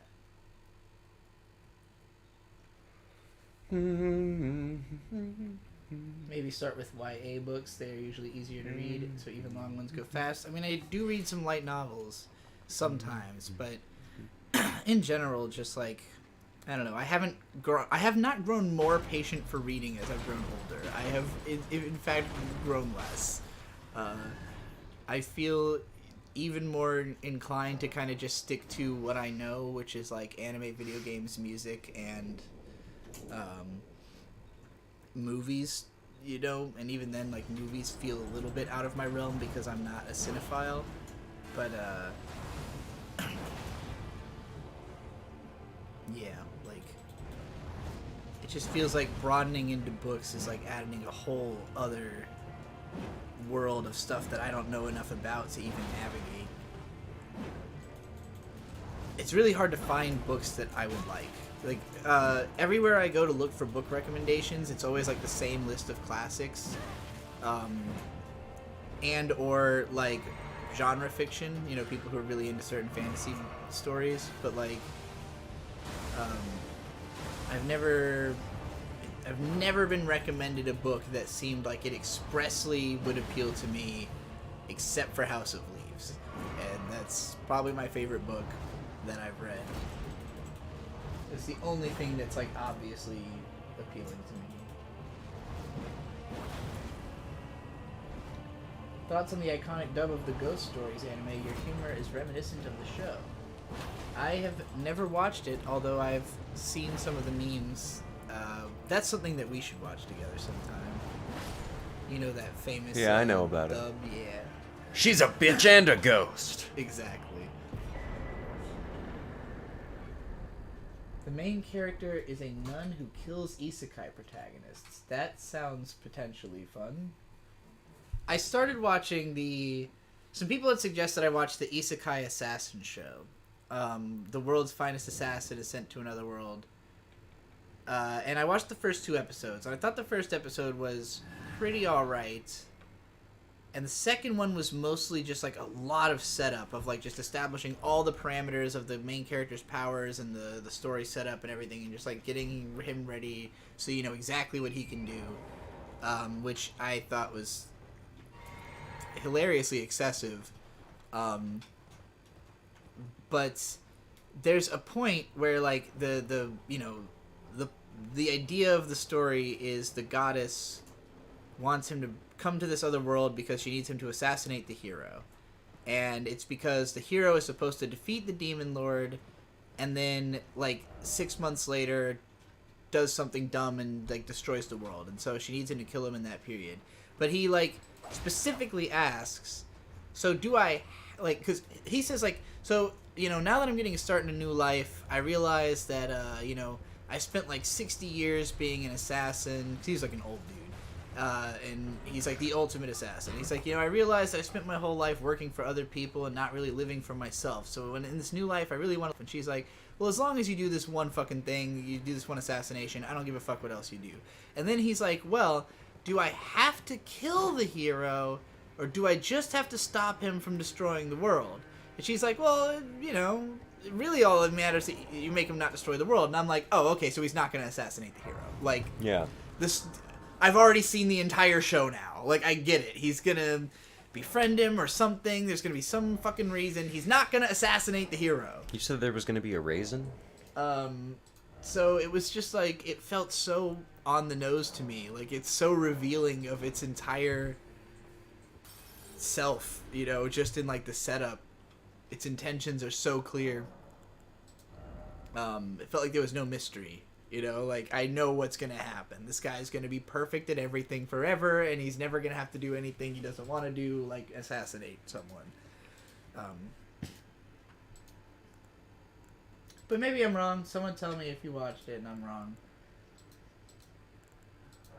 10 minute final warning. Yeah, we're on the final countdown. We're on the final countdown. We're gonna retch. We're gonna make dinner. We're gonna squeal. What are we having for dinner? I don't know yet. We having some form of steak? Wait, maybe. I have to check if the stuff I took out of the fridge is defrosted. If not that, then we're going to the grocery store. Grocery!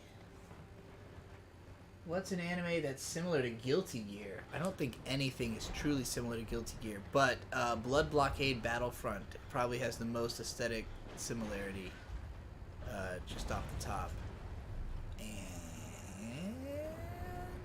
That's about it. Yeah, maybe Needless. That show, it's a little more wacky and over the top. Well, not more over the top, but a little...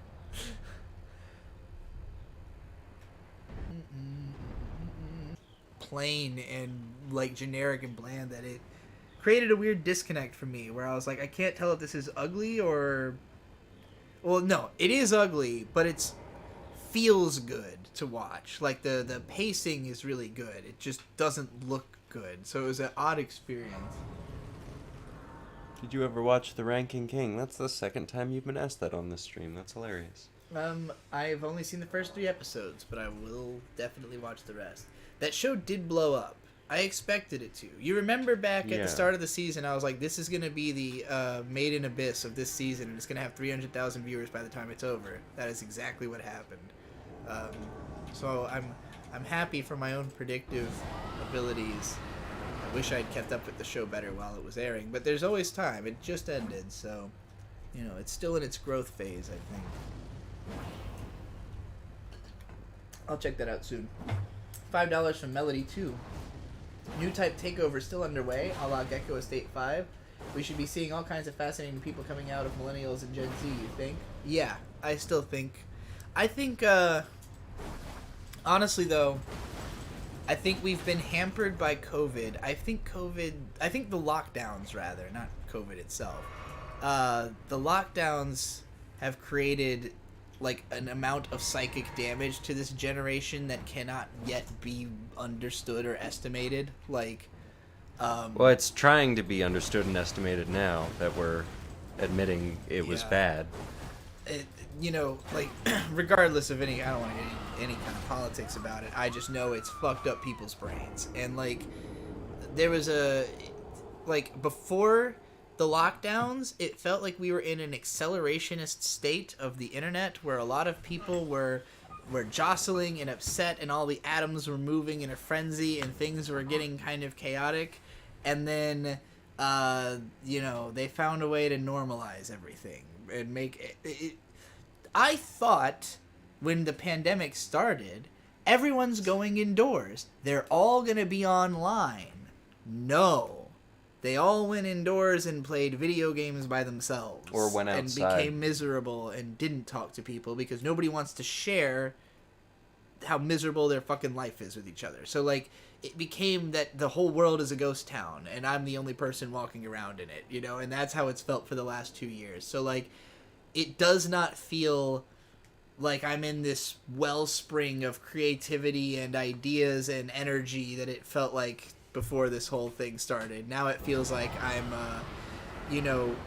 trying to help lift zombies off the ground and push them back out the door into the sunlight where I've been for the last while, So,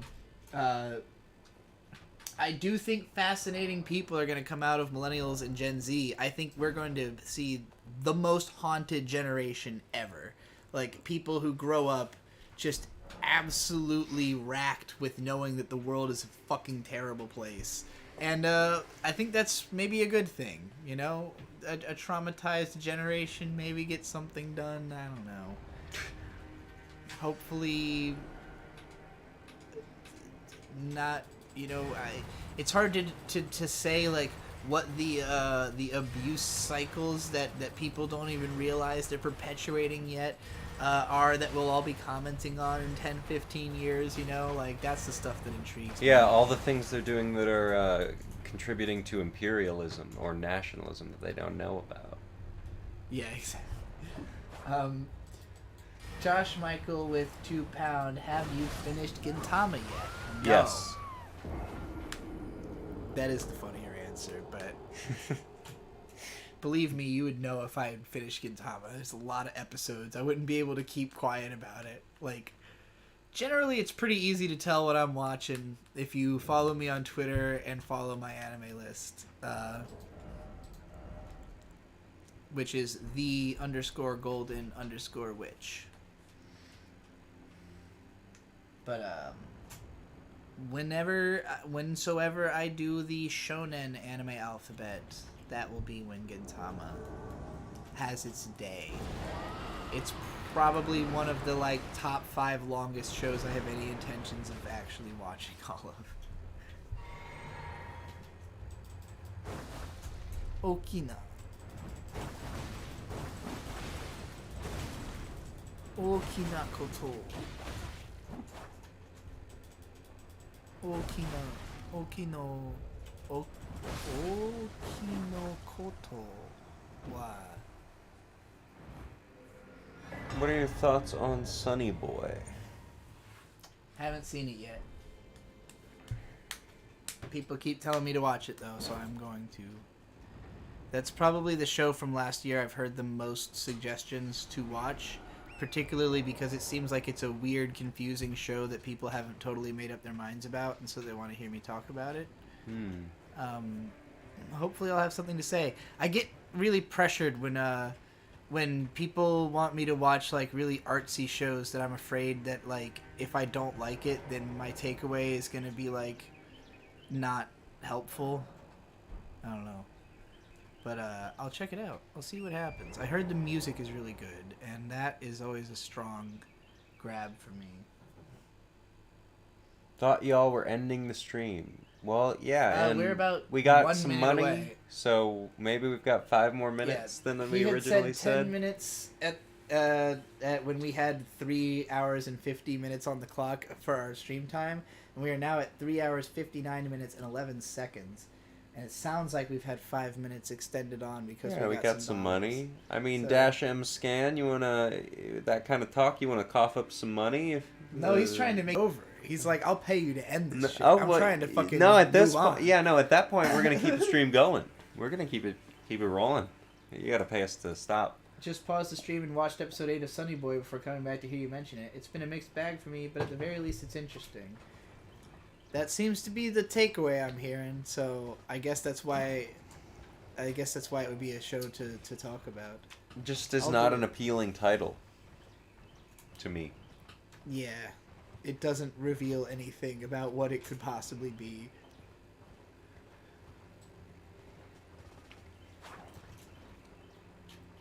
YouTube is not receiving enough video.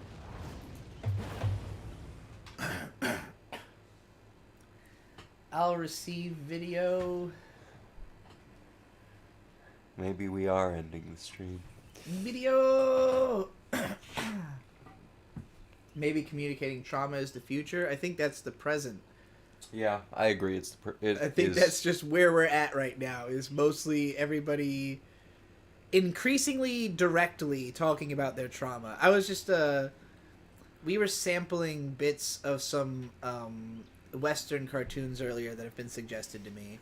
We watched a little bit of the Owl House, and then a little. You searched Infinity Train on YouTube, and like one of the first thing that came up was like this character being trans for 16 straight minutes, right? And I was like, Jesus, that's a lot of minutes to be like being trans, whatever that means specifically. So we started watching it, and it is like a lot of like, you know, blatant identity metaphors and stuff, but it's just like the way that the characters talk about their feelings is so direct and so like self-understanding, I guess, that kind of stuff doesn't resonate with me as much. And maybe it does with like the younger generations, but I like worry when people think they understand themselves too well. Like, the point of psychology isn't that you understand yourself, it's that you can explain certain things, you know? But, like, those certain things aren't totalizing. It's not the whole of who you are. So, like, I worry that people are, like, you know, trying to describe themselves in too many particulars and without enough nuance in a way that, like, you know, characterization that isn't so spelled out. I guess it makes me worried that like the authors think that people are that simple, you know, when they talk about themselves in those kind of straightforward terms. But then sometimes the storytelling is more subtle than the characters, you know, realize. Like, you know, the characters lack subtlety, but not necessarily the storytelling. That's sometimes the case, and that can be fine. But did Ralph get May pregnant? Yeah, she had a baby. That's already they're parents now. So And loving every second of it, from what I hear. Remember to enable stitching on your TikToks. I worry that modern writing is too direct and not very poetic or open for interpretation. Yeah, that's pretty much what I'm saying. Is you know, it's more fun if I can read it multiple ways, and it will appeal to more people that way. Because like when you have a character like really describing themselves in like specific detail, then anybody who doesn't relate to that specific way of thinking is going to be like, oh well, you know, I guess there are people who feel that way, but like, you know, and that's interesting to me, but like they won't necessarily be as ready to project themselves onto it if it feels more narrow, you know? Characters have to have enough breadth that people with totally different personalities can both think that's literally me, you know? Hey, you know, so far things are going well, James. I appreciate that. Ethan Ralph is annoying, and Amanda Morris is worse. That was an answer to someone asking who is Ralph and May for the VOD watchers later. Although I think we have hopefully chat replay is enabled. Should be. The fucking YouTube is dumb about settings and will change all of them. Alright, you know what? Stop the stream. We're done. It's But over. We still have 45 seconds left for somebody to slip in a super chat. I don't think it's gonna happen. Alright. I'm shutting down the game. It's done. Alright. We are wrapping up. Everybody, thank you for coming out. Thanks for the super chats. Thanks for the good time. Show Don't Tell was a psyop meant to delude the messages of political art and media.